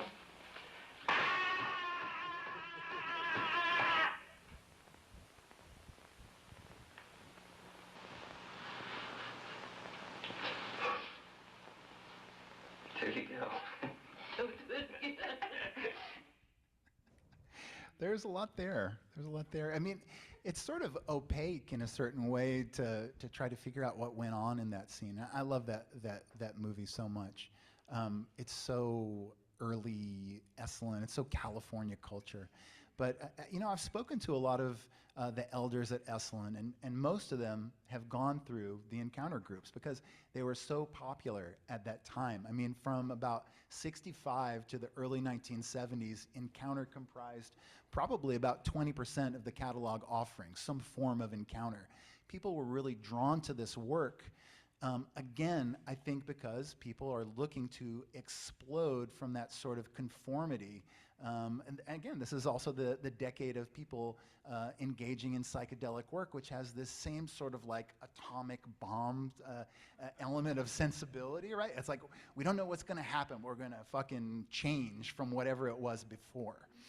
But the downside of a lot of this work is that, according to the people who I've spoken to, is that there's trauma, you know, there's scars that still remain from people saying things that were, you know, either they were on target or they were clearly projections, like that guy who was saying, you're cold, you're dead looking, you're dead acting. Like, that's pretty harsh to hear. However, there were just kind of an unending thirst to engage in these programs, and there were a lot of interesting sort of splinters of encounters. And so Marathon was sort of a flavor of this, and Marathon Encounter was just like what you've just seen, but for 24 hours or 48 hours of staying in the same room and not sleeping and engaging in these practices. And then there was the nude encounter. So this guy, Paul Bindrum, I don't think that he taught at Esalen a lot, but I know that he taught at least one time because he's in the 68 catalog. So his feeling was that encounter is great, and if it can be nude, well, so much the better. And if it can take place in water, then you're really cooking. And then there was action encounter, right? No, I'm sorry, there was encounter for couples, right? Which had its own potential set of pitfalls.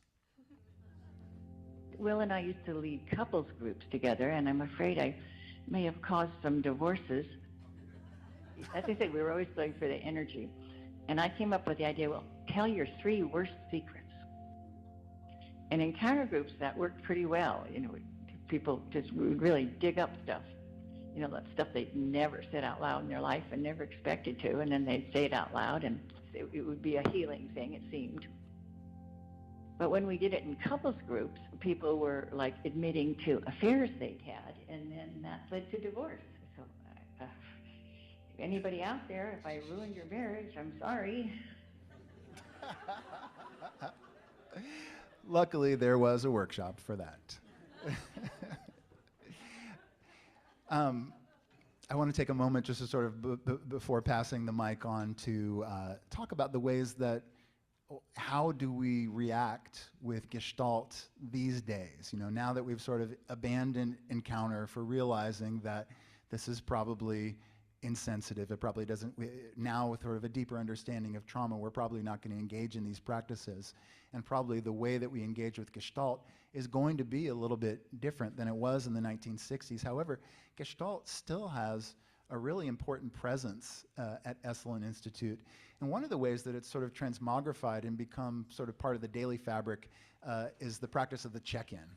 And a check-in is done at Esalen a lot of times within the context of staff, right? So this is a picture of the cabins crew, the housekeeping crew at Esalen, who before their day started got together in the garden and just share with one another. right? And it doesn't have to be anything profound. It can be profound.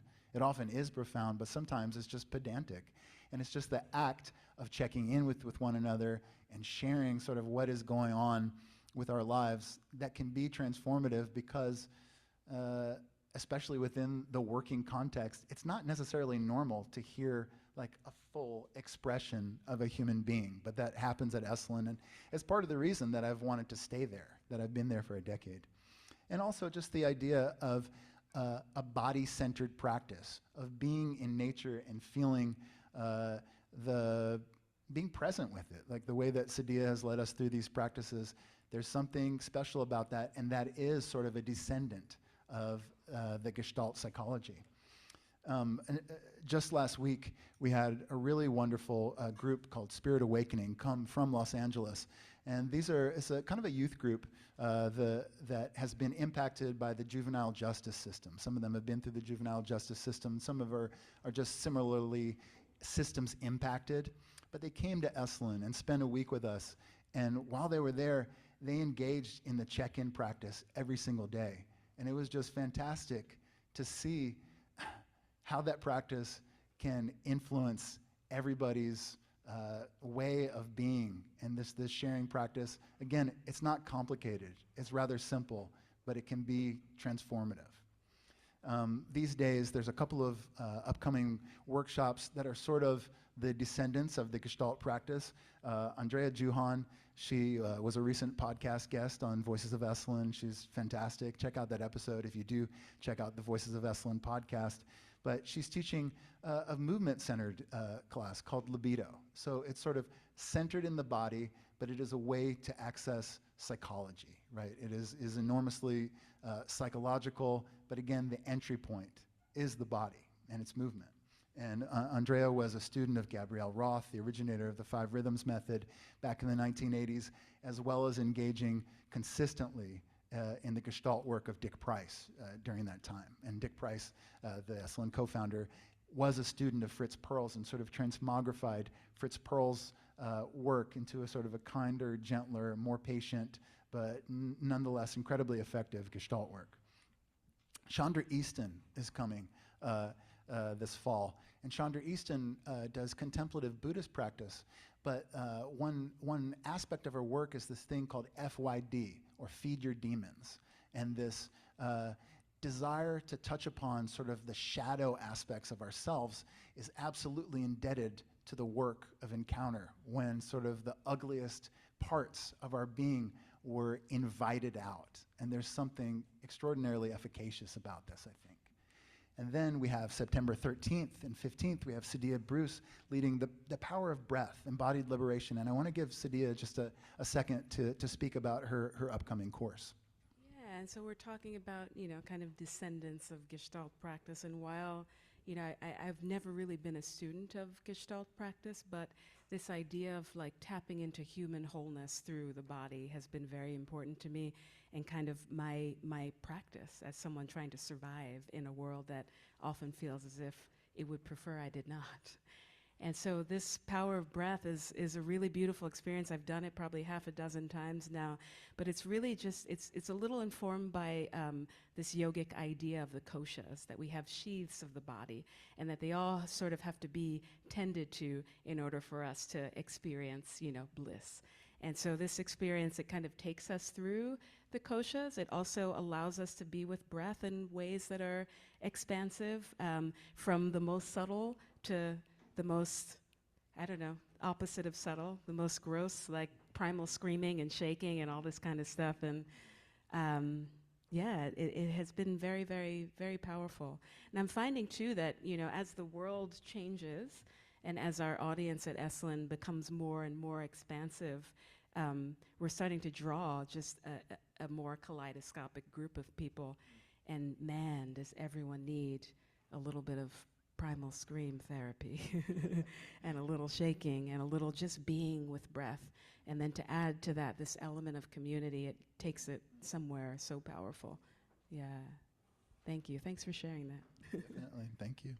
I'll send it back to JJ to bring us on out of here. I don't see anyone asleep yet, so let's continue a little bit. I like to pick up on, the place of encounter and this place of exploring the internal landscape that started to become more and more popularized, not just by Esalen, but many places, but this curiosity about what's happening in here and how can I be authentic about that without the judgment or society's pressure of me to just stay quiet, keep the smile, and watch Leave It to Beaver and try and be just like them. And coming out of it, the pendulum kind of swung one way, Sam, I think, where they really pushed on it. They were really being so honest that there was trauma, there was pain, there was damage done. So there's this place about being authentic, but also about taking into in consideration the other person. And there's a way I can create, as my wife, Camille, likes to say, an environment to hear. So in these therapeutic practices about looking internally and bringing that out, I need a certain amount of connection with you before I get into a deep, deep, deep dive into what I'm feeling and believing. There's a level of trust that has to be formed between us before we do that. Before I just come out and say what I think about you, there's something that has to happen between you and I that gives that permission to go a little bit deeper. So more of a granular, slow way of revealing. And so this embodied inquiry, which is what I call what I do, is a way of looking into the body. And first of all, having that conversation with myself and taking responsibility for that. That's one of the tenets of Gestalt, of taking responsibility for my own feelings and what's happening, instead of me projecting them upon you. So as that person saying, I think you were this and that and that, what is the intention of that? Is it that just me blabbing out my feelings so I can release that? But what is the effect on you? Because I think one of the things central to being human is connection.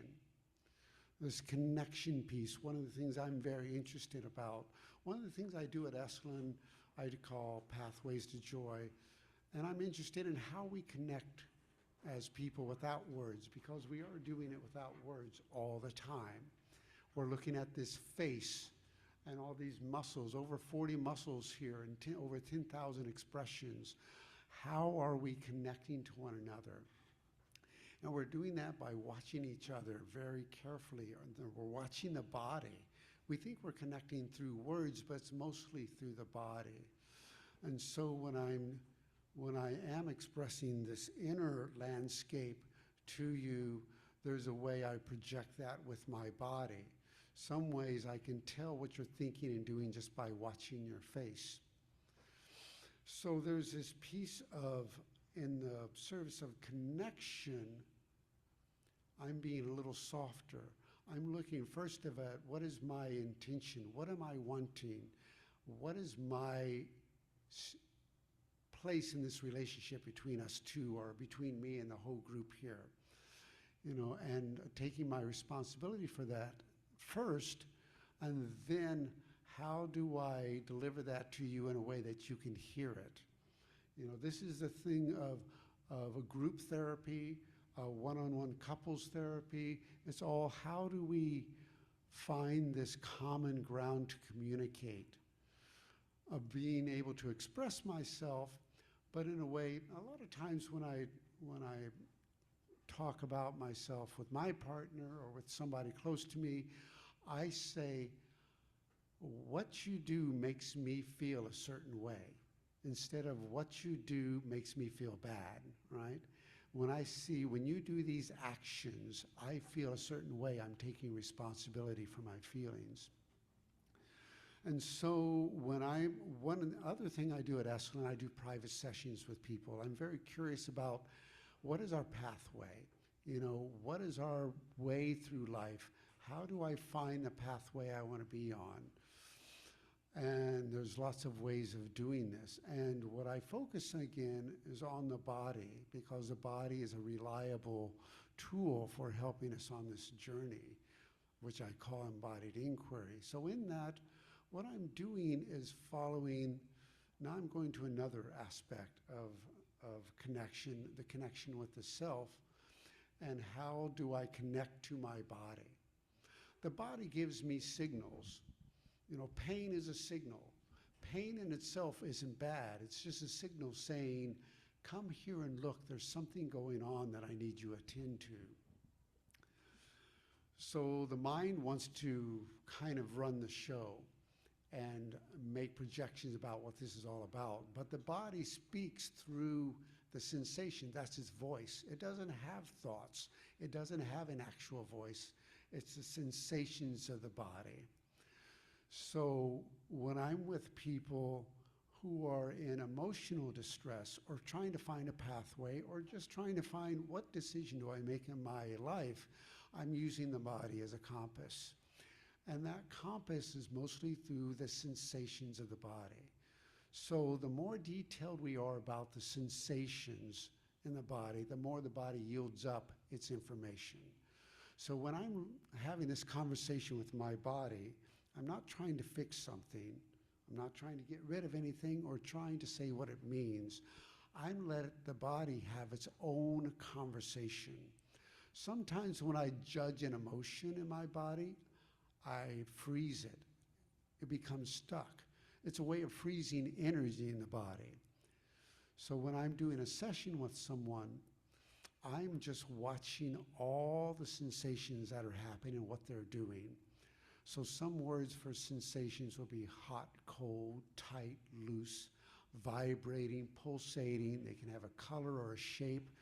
The more detailed I am about that, the more the body can express itself. It's kind of like being with someone. Sometimes when I'm with someone in distress, they don't want me to fix them or say it's all right. Just me being present with them is enough. And this is a way of being present with the body, letting the body have its own conversation. And me and Sadia were talking a little bit early about maybe doing an example of this together. You still up for that, Sadia? Sure. Yeah. How's that sound to you? You got that bandwidth for that, maybe? Maybe we'll just take about 5 or 10 minutes at the most. Yeah, sounds good. And I think is our premise here to you, or we'll do this with me and then folks can participate or witness? Exactly. So this is the power of groups. So we can have a personal one-on-one experience, yet the whole group is participating because as human beings, we have pretty much the same things in life. We want love, we want to avoid pain, and this is what makes the Gestalt and group process so powerful that not everyone needs to participate one-on-one, but just me and Sadia here doing a practice is something you can do along with us. So what I invite her to do, you're inviting yourself to do through the body. So usually I'll turn towards you a little bit, Sadia. Yeah.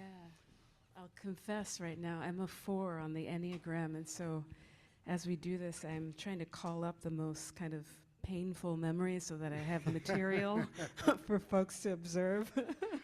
And that's another thing about sometimes of this type of exploration. There's something about, it can be dangerous because I think I want something cathartic to happen. I want to see tears. I want to see breaking down. I want some physical manifestation that something's happening. And that's a little bit dangerous because it doesn't need to be that way. I'm not looking for trauma or some deep, dark material. I'm just looking at what's happening now and how can we let what's happening now be the most present in the way it needs to be present. It doesn't have to be that depth of trauma or sensational type of experience. Of course. And for the record, I was being a little facetious. Of course, she's that way. And so, the way I usually start is, Sadia, I invite you, if you feel safe enough, to soften or close your eyes. You're not distracted by me. And automatically, Sadia starts to go into her breath because she's good at this. She's starting to regulate your body and starting to notice. And breath is one of the first sensations we notice. It's an easy sensation to identify. As I breathe in, there's a sensation of coolness through my nostrils and my palate. Go ahead and do that with us if you'd like. And notice that coolness. And even on the exhale, you can tell the difference in temperature. And as you're doing this breathing, you can breathe into different parts of your body to check in to see what's happening. What am I feeling now? What are you feeling, Sadia? And how do you know? What are the sensations that are telling you that? And this will usually come from this part of the front of the body, because this is our most vulnerable part. And I may interrupt sometimes and redirect you. But again, we're looking for descriptions of sensation. And again, hot, cold, tight, loose, vibrating. Sadness would not be a sensation. That's a judgment of a sensation. All right? So let's go ahead and start now, Sadia. What are you noticing right now in your body?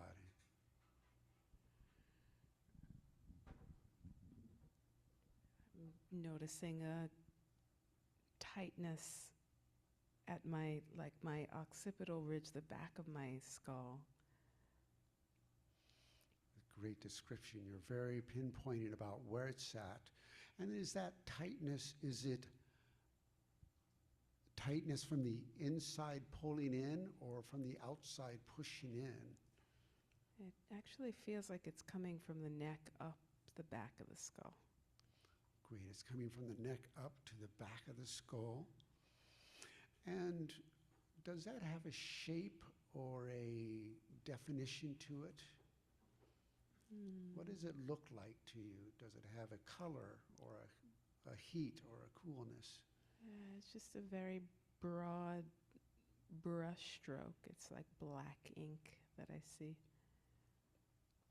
Right. And is that pressure constant or does it fluctuate? Does it come and go? It actually feels like it's gone, and now my awareness is being drawn to my left knee.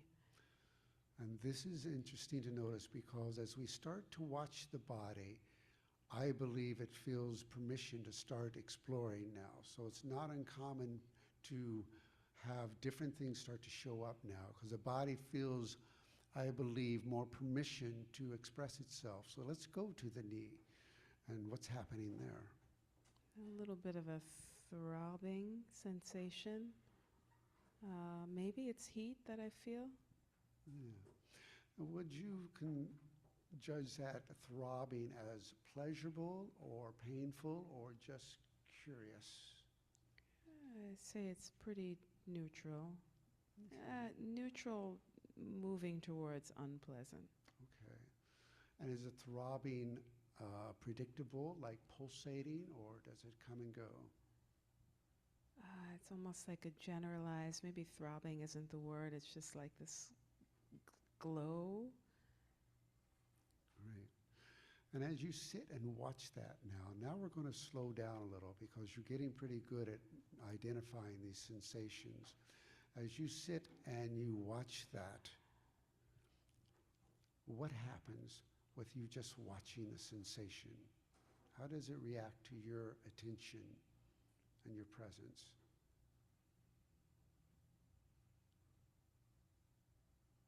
It's a little unmoving.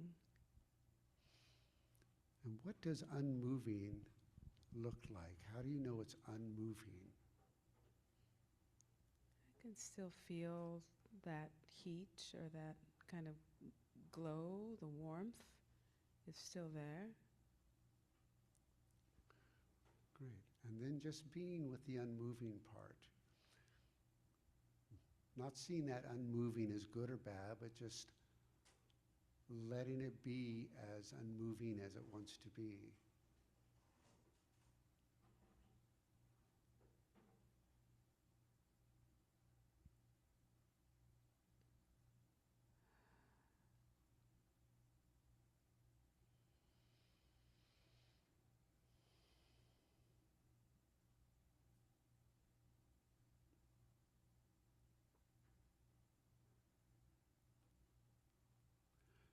then when you notice a change, let me know. Okay.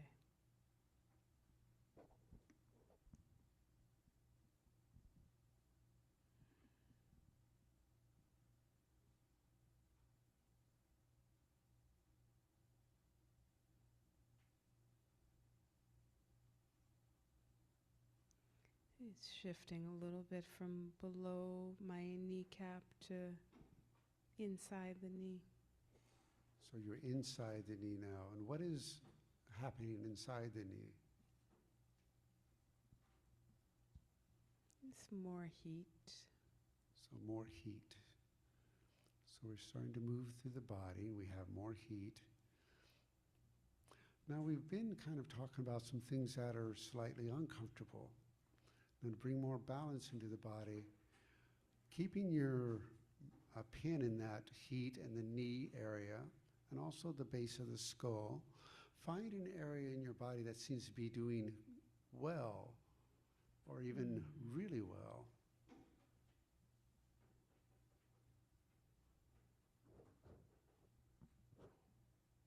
Maybe my left shoulder and arm. What's happening there? It's just coolness, ease. They almost can't be felt at all.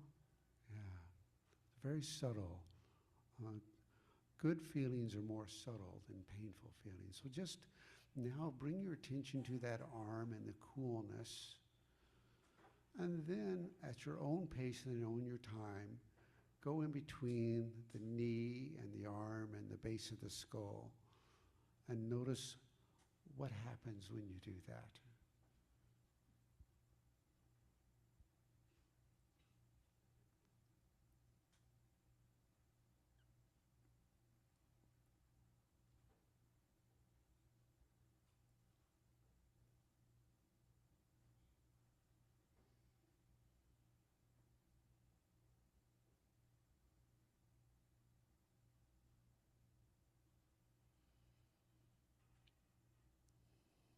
Feels as if my brain is starting to light up a little bit. And what would be a view of your brain lighting up? What does your brain lighting up look like?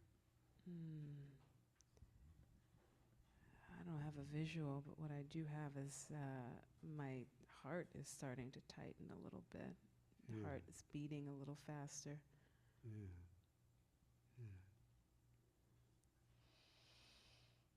Watching that beating heart faster, and then checking in again to the other places, the arm and the back of the knee and the front of the knee and the back of the head.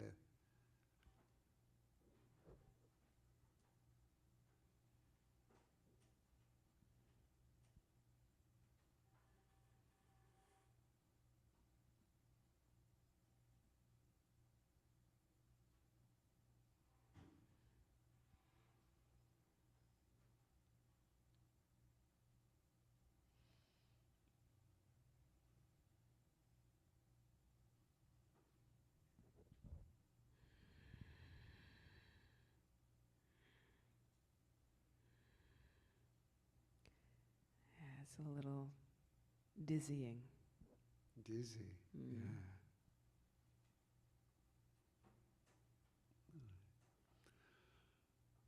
So let's go ahead and take a few breaths. And we're going to bring this to an end and then just kind of do a little summation of what this was like for you. And when you're ready, you can go ahead and open your eyes and look at me and tell me what this experience was like for you. Well, it's interesting. It's much more challenging to do that in front of an audience. Because there is that, I felt my brain was very active and kind of toggling between being inside and also trying to manage the experience so that I was providing an experience, which it's saying something about my life too and my work. Yeah. Mm-hmm. So this is another way of doing what I call embodied inquiry. something that you can do, all of us can do. We spent about 5 minutes, didn't really get too deep into it. It's very different on a very personal level in a quiet room, but as you say, more challenging, being witnessed by a lot of people. But this way of Sam mentioned dropping in. You know, this is another way of dropping. It's another practice of way of getting acquainted with my body and using my body as a way of deciding where I'm going, what decisions I'm making, what do I want to be in life, what am I looking for. And my mind is very powerful, but the body has its own ideas.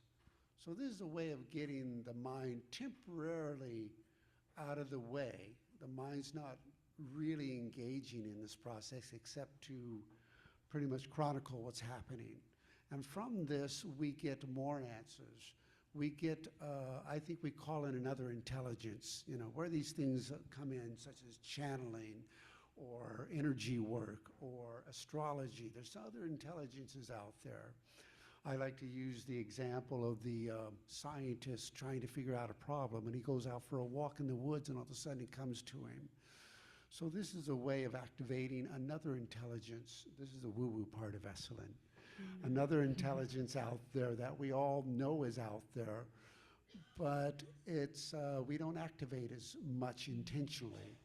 This is where intuition comes from, I believe. I think we can build our intuition. This is another way of doing that. Can I share too? I did once have an embodied inquiry session with JJ where it was this work is profoundly simple, but it's also profound. But we had the one session, and I was naming the sensation, and suddenly incredible clarity came to me about a challenging relationship, and I realized so clearly and almost instantaneously the source material for that, and it was it was sorcery, JJ. And she hasn't paid me anything for this session. I just want you to know. Invoice net 30. Yeah, super profound, and thank you for that. So it really, it was very, very powerful, and it was truly, I went in with no expectation, not knowing what would happen, if anything at all. And it was just through this process of naming kind of the distress in my body, getting very granular about it, sitting with it for a while, allowing the body to kind of lead the dance, and the mind is, the ally of the body. It just, something allowed for spaciousness so that some synapses could occur that hadn't before. Yeah. Thank you. Yeah, thank you. Well, maybe this is a time. We've been telling you a lot about Esalen and what we think Esalen is and what Esalen came from. And maybe it's time for you to ask us your questions. We've been trying to put this together to answer questions about Esalen, but maybe you have some questions that we have not brought up or answered or may not be able to answer as well. Does that sound like a good way to head right now? Yeah, a couple minutes if anyone has I don't want to anything. keep you here too long. There's more things happening out there. It's Friday night. We can go out and have an encounter group after this if you'd like. Yes. Great. So, but for doing this question and answer, how would we do that? Free form. Okay. Popcorn style. All right. We don't have another microphone, so if you do have Anarchy. a question, raise a hand and speak up to us. And we have a couple of things. okay. Back in like the 60s when they were doing all those, it reminded me of the stuff they used to do in Est, from what I see. Is there some connection? Well, there is a connection between Est and Esalen in terms, I think Werner Erhard came to Esalen during the 60s and early 1970s. Before he was Werner. Oh, yeah? Yeah, he changed his name. Okay, yeah, and sort of saw what was happening within the encounter groups and somehow sort of corporatized it, brought it to hotel ballrooms and such, and put his own spin on things. Yeah, so for sure, he had been at Esalen. And also related to, in Gestalt, psychodrama, same thing, basically playing out something viscerally, you know, and so this Est had a lot of relationships to the encounter groups. Definitely came from that. Good question, thank you. I heard, when I heard the name G. Gordon Liddy, I was reminded of, I'll paraphrase it, you know, it says about your character who your friends are, but also who your enemies are, you know. And I was recently reading the essay by Václav Havel, where he's talking about the struggle of the intentions of life versus the intentions of systems, and how we're always being pounded with all this negativity that people that you know that they're trying to put into your head. And I think you guys do important work in really bringing out the intention of life. You know, and I think that's so important these days to clear out the crap that's being shoved in our heads. You know, so it's more of a comment than a question. What's the name of the essay? The Powerless. The Power of the Powers. You said Václav Havel? Yeah. Cool. Thank you.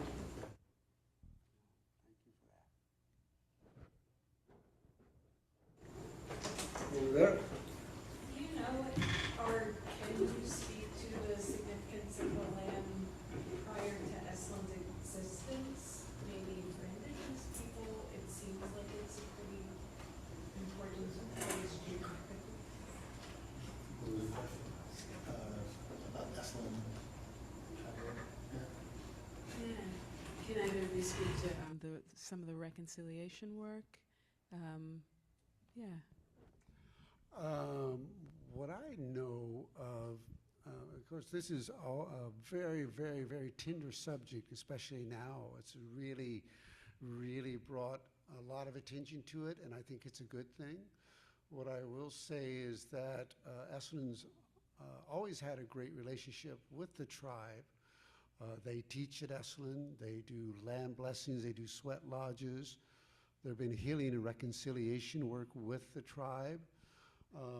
There are several tribes in the area. The word Esalen is related to the name of the tribe, the Esalen. It's Esalen with two S's. And we use that name as a way of honoring the people who were here before us. And there are several tribes, about at least 3 tribes, but there is a Esalen tribe in Monterey County, and that's one we're related to. And they were recently granted about 2,000 acres in Big Sur, so they do have land again. And of course, these were hunter-gatherers, and they had lots of spots, so there wasn't one spot where they stayed. They didn't build structures.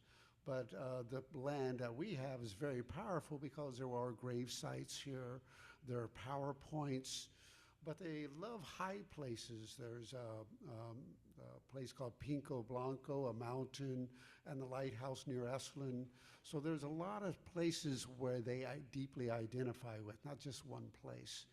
Does that answer your question, or do you have a deeper question about it? Oh, that's... Yeah, I would say when Sadia was talking about energy in the land and that repetition, well, there you have the Esalen that were here for 6,000 to 12,000 years doing their practices over and over and over again. And Sam noticed the land of 3 waters. Big Sur is super dry, 6 months without rain. And we have the Hot Spring Creek, a fresh water supply that never goes dry. Then we have the hot springs that go into that creek and then meet the ocean. Now the Native Americans call this the land of 3 waters, or even the land of 7 waters. They even included sweat and tears and blood.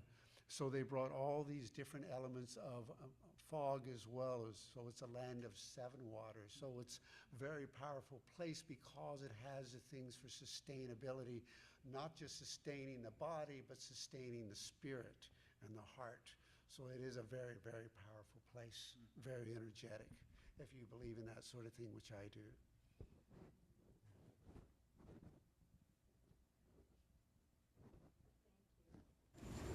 So I have had Esalen on my vision and my radar for a long time. I've never I've been to, like, driven by, stopped and, kind of checked it out. But as far as like the self-guided retreats, like there's the retreats with that you're with speakers, whatever, and then there's the individual guided ones.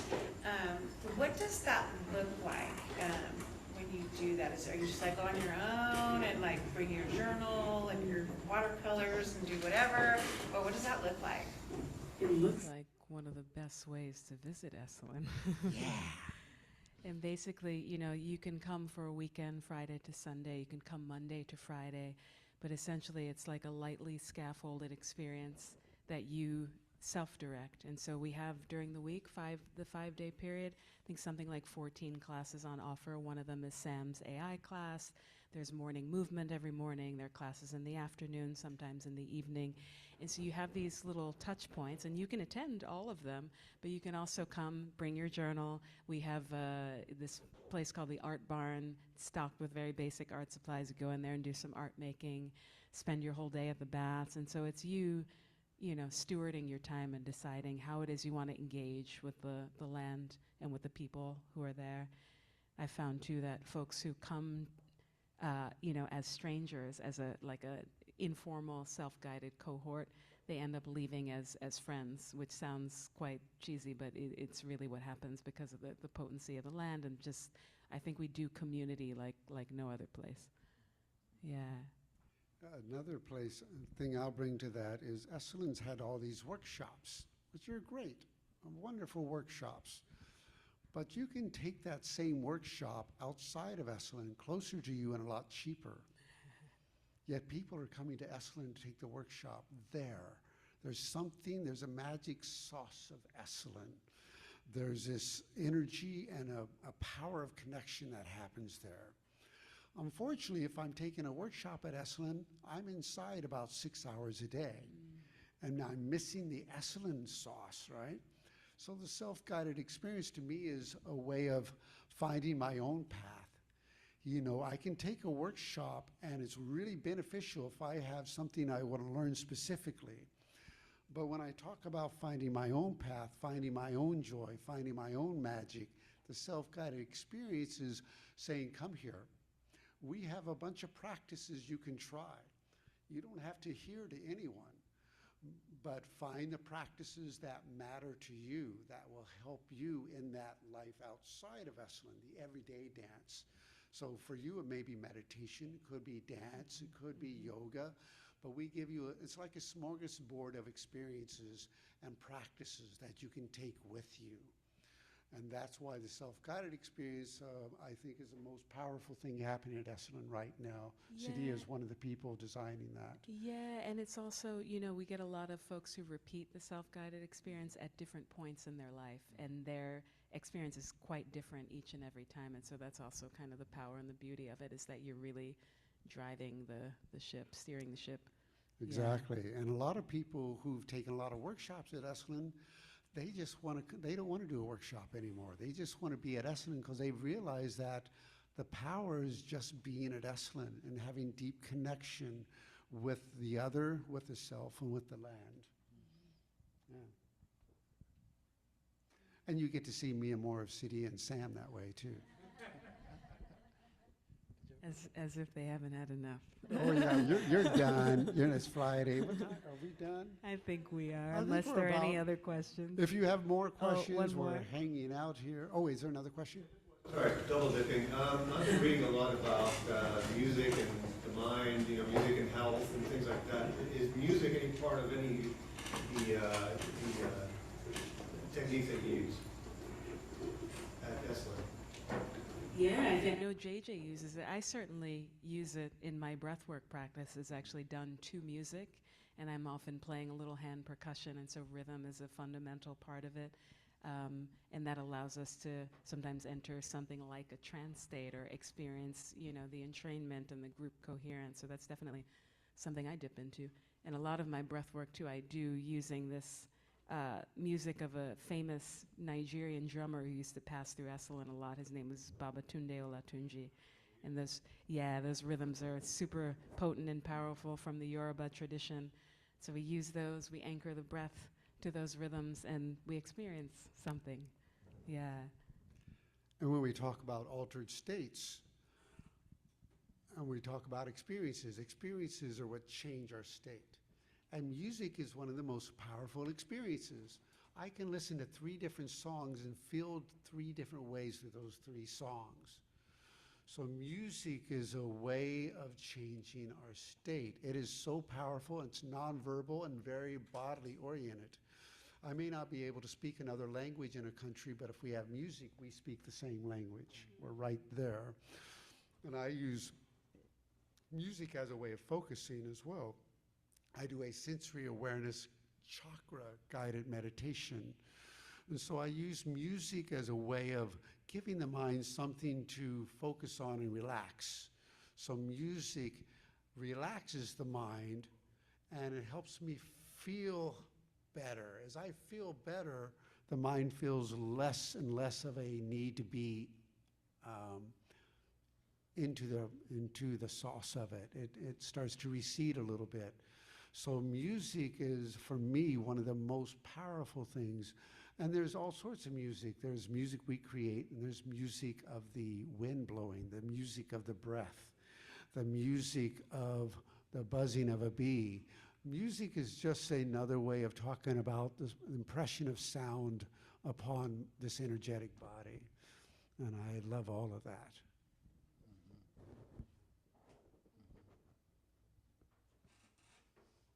Going, yes. You've been saying about music. So my name's Masood. I've been going to Esalen since, well, before my son was born.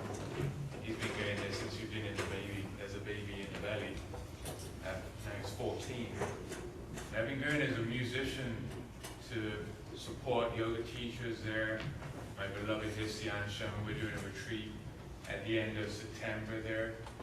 And I've been bringing hand pans, didgeridoos, my voice with mantra,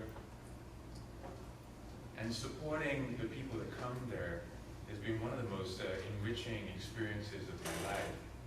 And to just be there and feel the land and the elements, the nature that's around, all the beautiful trees there, it's a great inspiration for writing songs, for being able to improvise, and to be able to share songs in mantra and English to allow people to feel relaxed, open their hearts, and to just really drop in to that land and to drop into their inner voices or their creativity. It's a beautiful experience. So music is alive and vibrant there with JJ's offerings every day. It's always beautiful, exciting. The fireplace that's there in front of the restaurant has always been a gathering spot for people to just come up with their own songs, to take the guitars, the drums that are hanging out in the restaurant, and everyone's free to just jam along together. It's been a beautiful experience. So I just wanted to share that. Thanks for offering that question. Thank you, Masood. How long have you two been teaching at Esalen? I've been seeing you for so many years, I can't even count now. There over 15 years, and together we've been doing it for 8 years. Yeah, it's good to have you here. Thank you for that. Yeah.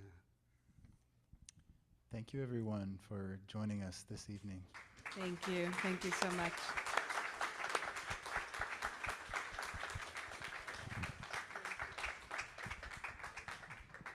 All right, we're going to be hanging around if you have other questions that you rather ask one-on-one, or, you know, if you just want to find a free ticket to Esalen or something.